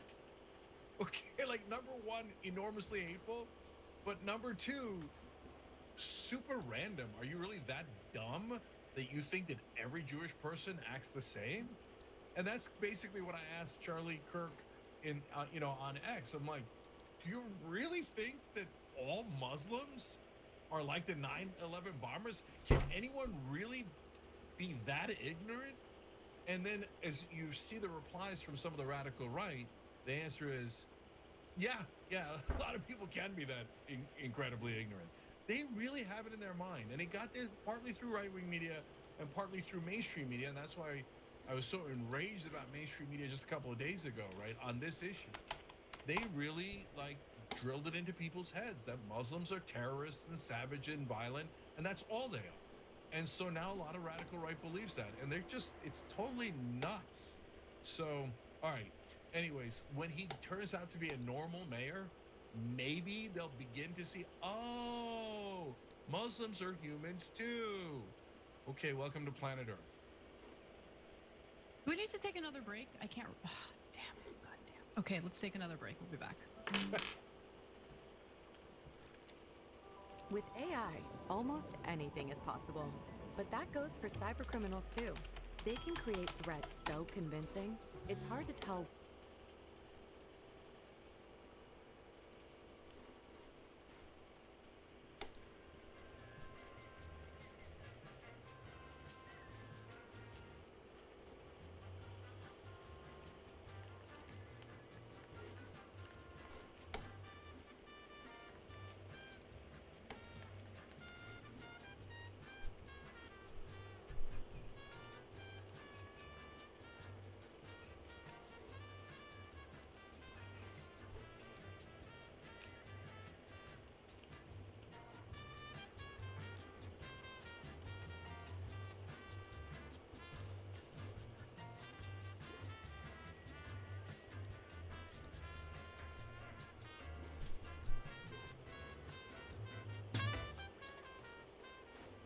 Sorry for that. That was not me. That was Alrighty. So, guys, I'd love to tell you about how you should join me in watching the Brave New Films movie tomorrow, but sold out.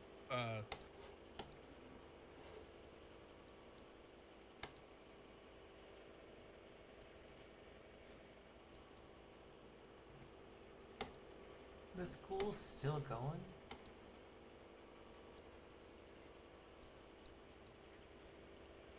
I've never watched to so many millions Midas of Americans Touch. who were flooding the phones and flooding town meetings. There were just enough Republican senators banding together with every single Democrat in Congress that we were able to stop the Republican effort to repeal Obamacare. Today, there are more than 20 million Americans. Let's go! This is actually some good news. Finally, Democrats were able to do something. Years ago. We are very much in this fight. This awful bill, the big bill for billionaires, it only passed the House of Representatives a few weeks ago by one vote. Just one. And it is in the Senate right now, and we hear that over there, it will also come down to one vote. So here's how you can get involved and make a difference. Call your senators. Call your member of Congress. Email, show up in person to their office. Demand that they have a town hall. Demand that they listen to you. Because if not, tens of millions of Americans will suffer. But banding together, we can stop this. Thank you. Yeah, it was powerful stuff right there. I want to thank all of the Congress members who you just saw This there. is really good. And I think it's important that we see members of Congress using new media and digital media in order to get important messages out to. Just a side note, if you're a fan of QAA, this guy sounds so much like the QAA host. And Representative Mary Gay Scanlon for that report on the status of the budget bill. This budget bill is wildly unpopular. Welcome to all of our new chatters. Feel free to make any suggestions on what we want to watch or anything. So You name it, this nothing but chill. percents for approval or very low 30%. Americans hate this budget bill. Americans don't want this budget bill. The only people who benefit are the very, very, very wealthy decamillionaires and billionaires. And so I think it's important that you hear that. You know that this is going to add trillions and trillions of dollars to the deficit. And this is yet another Trump regime scam. And we, the people, have the power. We, the people, need to stand up to that disastrous budget bill. And I thought it was important to take the time to go over this with you because I know there's a lot of information being thrown at you from a lot of different directions. And I think we have to stay focused also. So that was the point of this. Thank you so much for watching. Help us get to 6 million subscribers. We so appreciate you. The truth is more important. Okay, that Midas Touch video wasn't bad.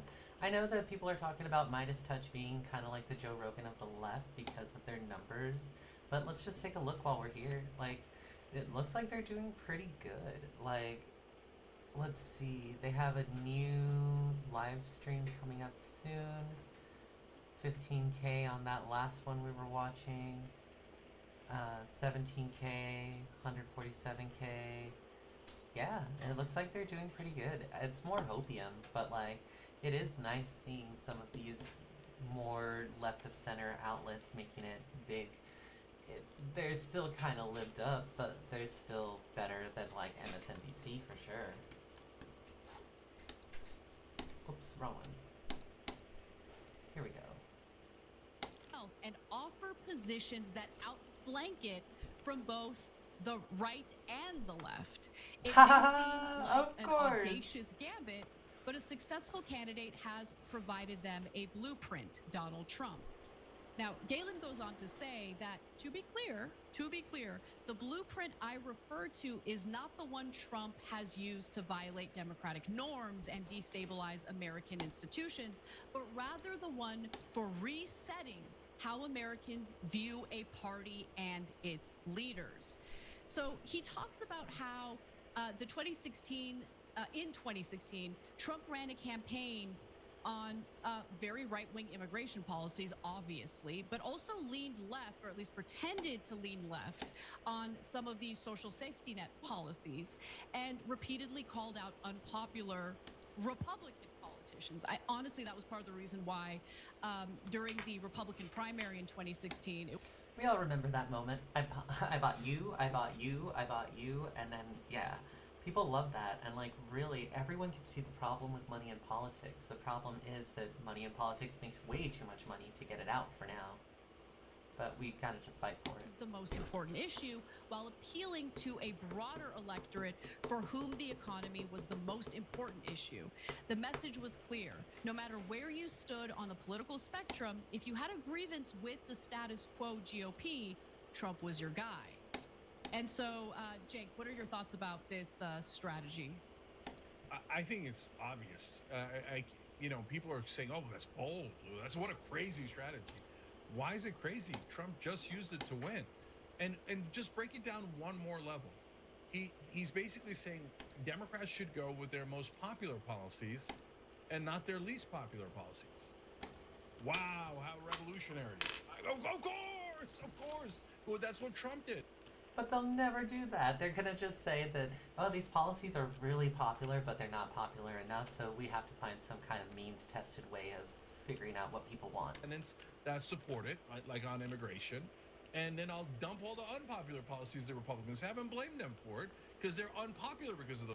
Oh, and of course, I forgot to mention, of course, the Democrats will also blame the left for whatever goes wrong. Democrats is that they never criticize each other because there's such a top-down party these days. And they're like, okay, everybody follow leadership. Okay, right? Well, yeah, that you can't. I mean, but it's in a primary. If you're running in a Democratic primary for president, you have to criticize the other people in the race and say why you're better than them. Again, elementary politics, but they beat that out of Bernie Sanders, and that's part of why he lost, because he wouldn't do that kind of elementary politics. And then should you say, hey, I don't agree with the unpopular Democratic policies. If you don't agree, of course you should say it, because you should be honest, and it gets you an easy win in terms of the general voters and also the Democratic voters. There's a lot of policies in the Democratic Party that Democratic voters, the majority of Democratic voters, don't want. So if you can't speak out against that, then you're just not courageous enough to win. Yep. All right, and finally, David Sirota says the candidates should attack the Democratic Party and offer positions that outflank it. And he calls this out, saying it's amazing that a handful of us have been making this case for 20 years. And God, I hate Democratic politics. I just do. I hate it so much. But yes, it's true. The progressive wing of the Democratic Party has been making this argument for a long time. The progressive wing of the Democratic Party is never taken seriously because the corporate wing of the Democratic Party controls everything, including the establishment. And that's where the money is. So of course these Democratic politicians are not going to do what people want. But I would love to be proven wrong, because there are some issues that I think Democrats should moderate on, but other issues that they should be further to the left on. That does it for the main show. Thank you for watching. Cenk is going to interview Congressman Ro Khanna in the bonus episode. It's open for everyone, so stick around. We'll be back in just a few minutes. Sick. Let's actually watch that Ro Khanna video, and then if there's anything else that I can find, we'll check it out.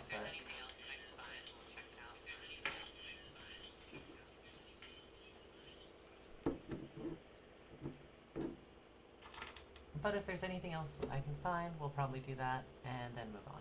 And then probably end the stream, since it looks like no one else is coming. And I'm getting pretty hungry, actually. Let's see. Still waiting on that. Let's have some background music.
last I checked. If I'm wrong about one, Chuck Edwards, but yeah. Oh, okay, Chuck Evans. And how many co-sponsors did you get on your side? And do we think that that most of Congress would actually vote for war if it came to a vote? So we've gotten 73 and counting. I mean, it's been harder than I thought. You would think every Democrat would get on this war powers resolution, but it's been a harder push. We have passed a war powers resolution, as you know, once before with Bernie Sanders and me to stop the war in Yemen. So it is possible, but it depends on how egregious the action is and how much Republicans find their courage. I will say that the reason Donald Trump targeted Massey is that we were talking to at least 10 different Republicans who were seriously considering getting on if the war had continued. And I think he wanted to have a chilling effect, saying, don't even think about this unless you want my political team coming after you. Yeah. So, and of course, the politicians inside Congress are very different than Trump and MAGA and progressives. Like, so the voters are very different than the folks in Congress. And welcome in. Look, that may be the most profound statement you've welcome made ever. Good to see more people here. Don't forget to comment if you want to watch something different. People are so different than the people who are actually elected. It's sad, but it's true. It's a disconnect. It's what allowed for Donald Trump to become president. It's what allowed Bernie Sanders to become this phenomena, because they had the guts actually to go out and say, look, the establishment isn't working. Yeah. Man, look, I hope it doesn't come back up. I hope the ceasefire holds, that we never bomb Iran again, they never hit us again, none of that happens, and etc. But I would be curious if it did come back and you guys had that vote, because AIPAC's in the building, and so let me just ask you last question on that. How much of an effect do you think AIPAC would have on a vote like that? It'll have an impact, obviously, but people ascribe all the blame to AIPAC, but it's a whole coalition. You've got the national security hawks, you've got the defense hawks, you've got, of course, AIPAC on that, and they all are this foreign policy blob where you get painted as a weak on national security, weak on American security, and that has an impact. Yeah, defense contractors that would make billions from the wars, etc. So, okay, let's talk about saving money instead of spending money. So, Donald Trump and Elon Musk talked a big game, Doge, and we're going to cut $2 trillion from the budget and all this stuff. And then we didn't get very many cuts. A lot of the cuts on Doge were disputed to begin with. But even if they were all true, it's kind of a drop in the bucket after they're going to add 3 to 5 trillion with this tax cut into the budget. So, and they added to the Pentagon. So they got no savings at all. They're going in the opposite direction. Trump was obviously empirically full of crap on cutting from the budget. He's adding to the deficit and the debt, right? So, but how in the world are you and proposing that's exactly what to Republicans save are always $12 trillion if you do it with left-wing populism? Well, let's look at the basic math. So we're $36 trillion in debt. Over the next 10 years, we've got basically $2 trillion deficits. If you just keep the status quo, that's about $20 trillion over 10 years. The Republican budget would add to that. So their budgets would have $24 trillion added. And what ours would do is save $12 trillion. So you're still running a small deficit, but instead of having 20 trillion more of deficits over 10 years, now you're having about $7 to $8 trillion of deficit. So how do we save the 12 trillion? It's pretty simple. You tax the billionaires and multimillionaires more. You have a tax on stock buybacks and make sure that people, when they're getting an inheritance, are actually paying the capital gains tax. But you also cut spending. You cut the defense contractors. You don't have a Pentagon budget over $1 trillion. You cut the fraud from Medicare Advantage, which everyone acknowledges that they're upbilling and ripping off the American taxpayers by making it seem that people are sicker than they are. You cut the fossil fuel subsidies. You cut funding when it comes to waste in procurement because we don't have a competitive process. And with that, and then you negotiate for prescription drugs to bring the cost of prescription drugs down. With that, you can save about $12 trillion. Now, we put it out there. I guarantee you there's going to be something you don't like in the budget, either some tax you disagree with or some spending cut you disagree with. But it's an honest budget. And I think at this point, why don't we actually have every member of Congress offer an honest budget of where they're going to get savings instead of putting having a magical view that we're going to have 3 or 4% growth and basically lying to the American people. Yeah, so let me probe into a couple of those. So on the corporate tax increases, they're pretty modest, actually. You'd be bringing them to 28%, which is still lower than where they were pre-Trump, in 2015. So, okay, so that's certainly not radical. It's very normal. How about the tax on the wealthy? What do you mean by that? How would they go? How would that go up? Well, if you're over $100 million, you would get 1 to 2% of your assets taxed every year, and you're making at least 7-8% on returns. Just if you put the money in a mutual fund, probably much more, but you pay 1 to 2% on that. And the reality is, most of those folks are not paying tax. They're just letting their money continue to appreciate. Yeah. I mean, they're not paying tax until realization. Yeah, so it's a tough issue because they avoid a lot of the taxes by just taking out loans, right, based on the amount of shares they have in different stock, and it'll be interesting to see how you could put an end to that. But it applies to only people making above or that have above $100 million in wealth. And it's not taxing unappreciated capital gains. So one,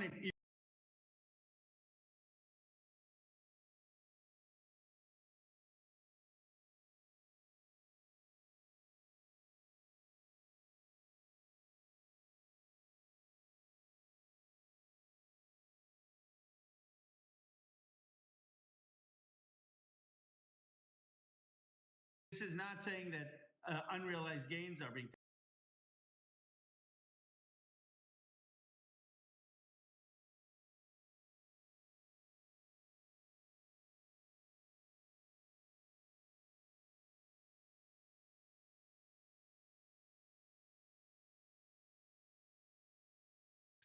Since they have overwhelming popularity. I mean, all these three that I'm going to list are probably above 80%. So the real way that they get stopped is through your colleagues. So let's start with one of them, ending the fossil fuel subsidies. So your estimation is that it's about $17 billion a year, right? So over a decade, we save $170 billion. So okay, if you put that up for a vote and all of the American people were paying attention, it might be unanimous. No, why would we give the richest companies in the world extra money from the average American who could barely afford it? Especially that they're not a nascent industry; they're a very mature industry, et cetera. So why doesn't it ever go up for a vote? And why can't we end these preposterous subsidies that no one other than oil executives want? Well, because it's the oil lobby, the big oil and gas companies have huge lobbies. They give a lot of money to members of Congress. They have PACs, and they paint you as, oh, if you're opposed to fossil fuel subsidies, are you opposed to natural gas? Are you opposed to oil? No, we're not opposed to it. It's just you've had these subsidies since 1916. Maybe it's time that we move on. I mean, imagine if we still had to have solar subsidies in the year 2100. The absurdity of it is we have a tilted playing field in this country. The tilting playing field isn't in the advantage of let's get the new industry, solar, wind, and geothermal. The tilted playing field is in the advantage of oil and traditional fossil fuels. And all I'm saying is don't give them an advantage. No one is saying, okay, don't let them do business until there's a transition away. It's just don't give them a taxpayer advantage. Yeah, look, I'm livid over the $4 billion we send to Israel every year, but 17 billion is more than 4x that, and it's every single year for almost.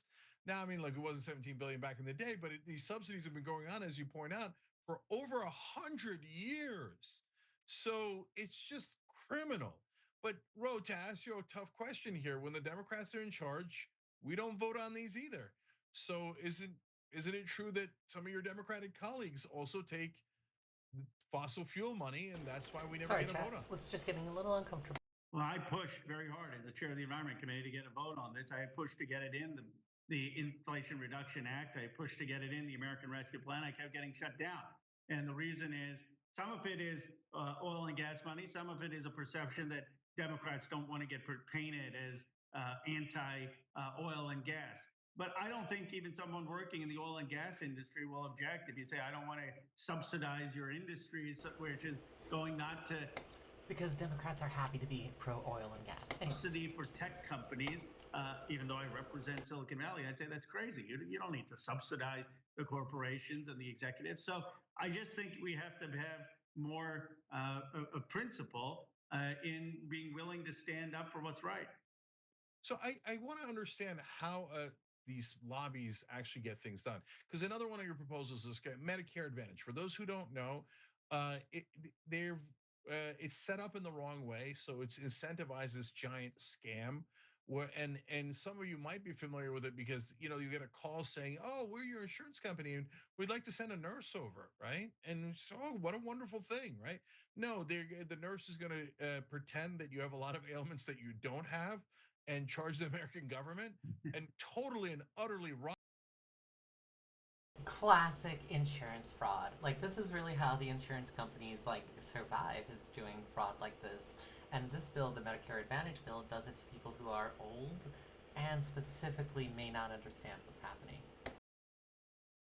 Again, if you go to propose this and to vote on it, there is no excuse for it. So do Democrats and Republicans just say, what do they say internally? Do they say yeah, well, obviously I'm a crook and I'm taking money from these guys? Or what's their excuse here?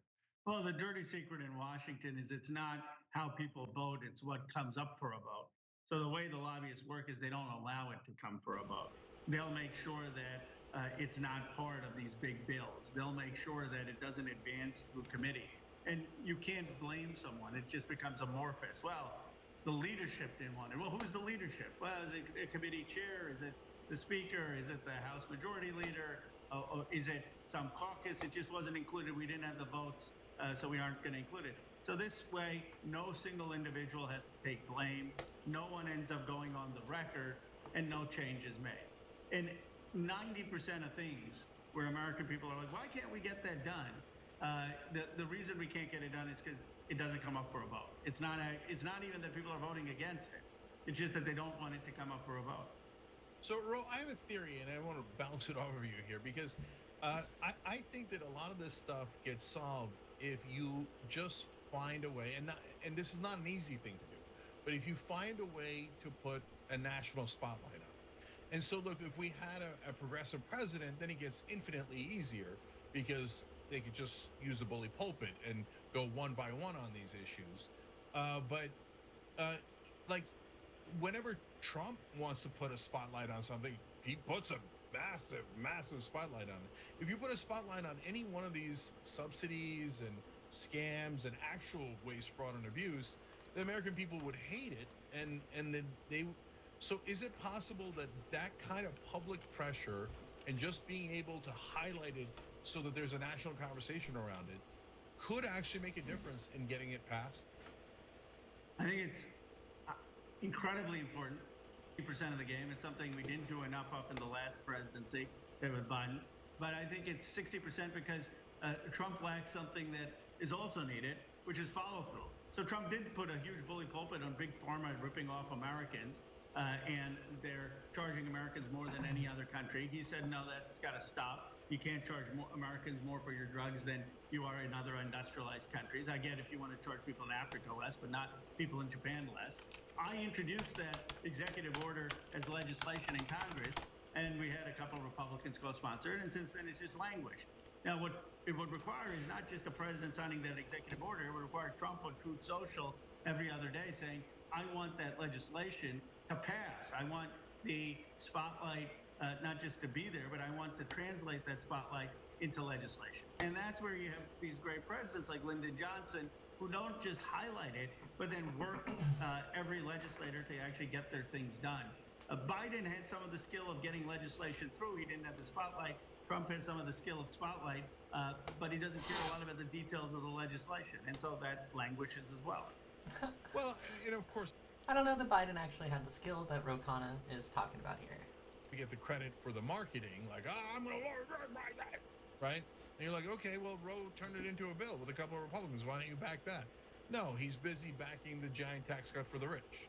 So that's where his priorities are. But history unfolded here in Being off Americans. Our party should be against huge defense contractors making record profits. Our party should be willing to tax the ultra-rich My bad, more. you guys. And yet on all these things that I mentioned, you probably would have to be hard-pressed to get a majority of the Democratic caucus still on board.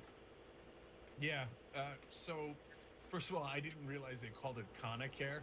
I love that Operation Hope did that. But look, so Roe is right. First of all, when it comes to the Democrats, do you want lower drug? I mean, literally every Democrat has said they want lower drug prices. So this puts them to the test. There's no reason to say no to this. None, right? This is Democratic Agenda 101. And to Roe's point about the Republicans, well, it was a Trump executive order. So are you pro-Trump or anti-Trump, right? And so, and why it's kind of genius and why the Operation Hope guys, are focused on it is because we don't think Trump really meant it. And so it's kind of calling his bluff. And so, and that's a smart way to go and say, okay, if you meant low. I think this is live now. I just want to see what's going on here. coming in from countries that were not paying nearly enough to be effective. So I have, as you know, Marco Rubio with me, Dave Hexon, Secretary of State and Secretary of War. Should we say Secretary of War? Look at these two weirdos surrounding this third weirdo. Maybe for a couple of weeks we'll call it that, because we feel like warriors. It used to be called Secretary of War. In fact, if you look at the old building next to the White House, you can see where it used to be Secretary of War. Then we became politically correct, and they called it Secretary of Defense. I don't know, start thinking about changing it. Let's go. Let's actually talk about changing it back to the Department of War and the Department of Peace. That'll stop obscuring so much of this weird language around self-defense, and we have to defend ourselves against these other nations and things like that. Something Trump actually said that I agree with. We really shouldn't call it the Department of Defense. That shit's crazy. Well. Thank you, Mr. President. Yeah. Thank you for taking the time before flying home. You just said you believe the conflict between Israel and Iran is over. What makes you so confident it is? And what do you do if it isn't? Because I dealt with both, and they're both tired, exhausted. They fought very, very hard and very viciously, very violently, and they were both satisfied to go home and get out. And can it start again? I guess someday it can. It could maybe start soon. I think a big telltale sign was when, I don't know. as you know, Iran somewhat, but not much, violated the ceasefire, and Israel had the planes going out that morning. There were a lot of them, 52 of them. And I said, you got to get them back. And they brought them back. They didn't do anything. They brought them back. It was very good. I thought it was amazing, actually. They have fought a hell of a war. They fought very hard. I think the war ended, actually, when we hit the various nuclear sites with the planes. And I just hope you people can give these pilots, these are the best pilots in the world. They're the best shots in the world. They call them shots. That's what they are. And wait a minute. And I just hope you can give them the respect they deserve, because they came home to fake news. And like, oh, gee, there was hardly any damage. Things were decimated. So, but I think, no, I think they're very much finished. I think Israel's going to get back to doing what they do, and I think that Iran's going to get back. You know, Iran has a huge advantage. They have great oil, and they can do things. I don't see them getting back involved in the nuclear business anymore. I think they've had it. They've been at it for 20 years, and I don't see that happening either. Now, if it does, we're always there. It won't be me. It'll be somebody else, but we're there. We'll have to do something about it. At least he said it won't be him, it'll be somebody else, and that kind of indicates that he may not run for a third term like he's been talking about, but who knows? Yeah, here we go. Wait till you hear this question.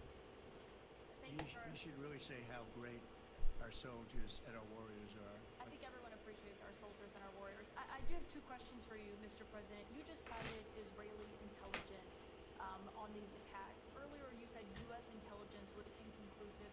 Are you relying on Israeli intelligence for your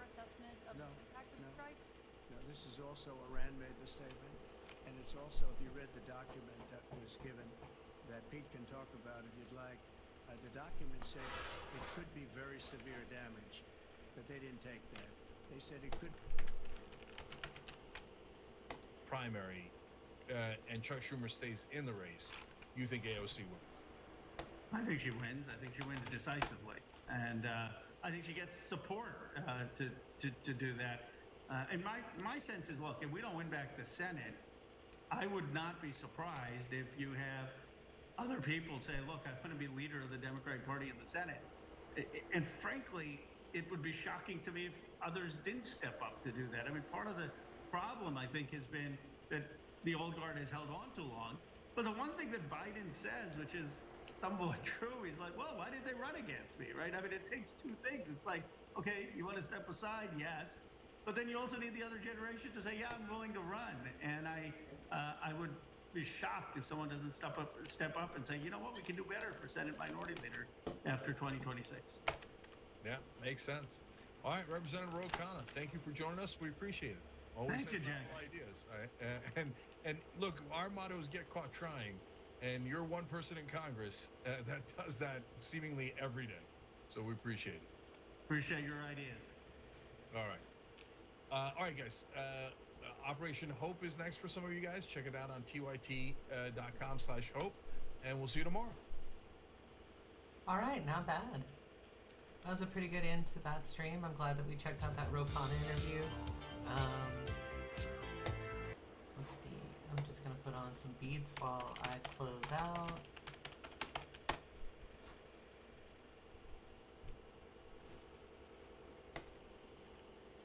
All right. Was a good day today. It's Verizon Summer Bundle. Oops. That didn't play as well as I wanted it to. Get iPhone 16 Pro, Apple Watch.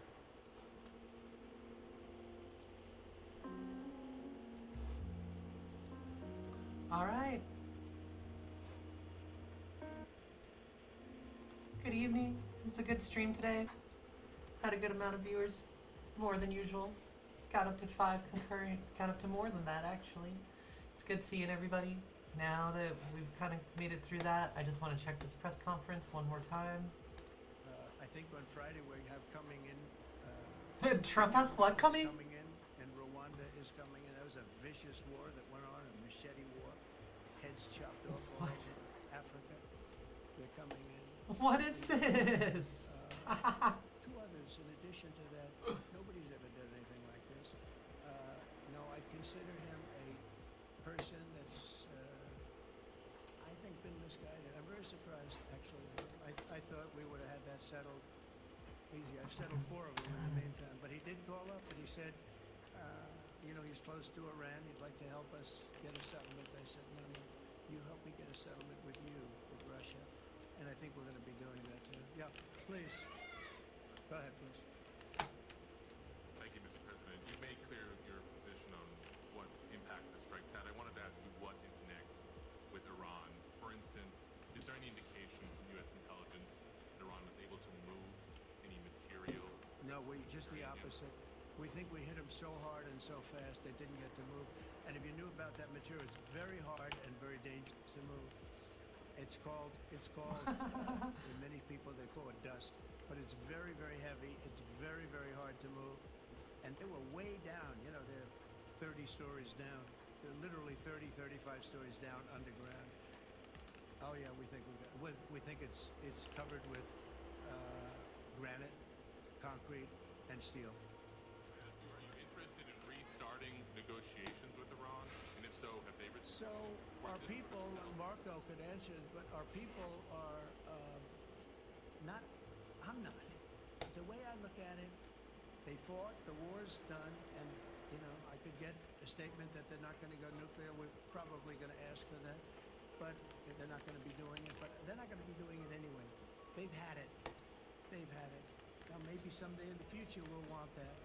But I've asked Marco, do you want to draw, I just asked him the question as we were walking on the stage, do you want to draw up a little agreement for them to sign? Because I think we can get them to sign it. I don't think it's necessary. Marco, do you want to talk about that, please? Mr. President, I think President Trump has shown a willingness to meet and talk to anybody in the world who's interested in peace. willingness he has to meet with anyone and talk about peace. We love to have peaceful relations with any country in the world. That looked literally insane. Not just to engage in peace, but to negotiate directly with the United States, not through some third country or fourth country process. But I know of no president, probably in our modern history, that's sought peace more than President Trump has. What? No rush. Is that right? Some doors open. But I'll tell you what, look, we're going to talk to them next week with Iran. We may sign an agreement, I don't know. To me, I don't think it's that necessary. I mean, they had a war, they fought, now they're going back to their world. I don't care if I have an agreement or not. The only thing we'd be asking for is what we were asking for before about we want no nuclear, but we destroyed the nuclear. In other words, let's destroy it. I said, Iran will not have nuclear. When we blew it up, it's blown up. To kingdom come and To kingdom what? document wouldn't be bad. We're going to meet with them, actually. We're going to meet with them. Yeah, go ahead, please. Mr. President, Netherlands TV, thank you for visiting our country. As you understood, of course, I'd like to know how you slept last night at the House of the Oh, I slept beautifully. Probably a more serious question. I think you just had a meeting with President Zelensky. Did you discuss any ceasefire in this Russo-Ukrainian? No, I wanted to know how he's doing. He was very nice, actually. We had little rough times sometimes. He was good. Rough times is the way to describe it. To see an end to this, I do. I think what I took from the meeting couldn't have been nicer. Alright, you guys. I don't think there's much more that we can learn from this, so I think if y'all are ready, we're gonna go ahead and raid Visora Official. Have a good night, y'all. Good night out there. Try not to get too noided and stay vigilant.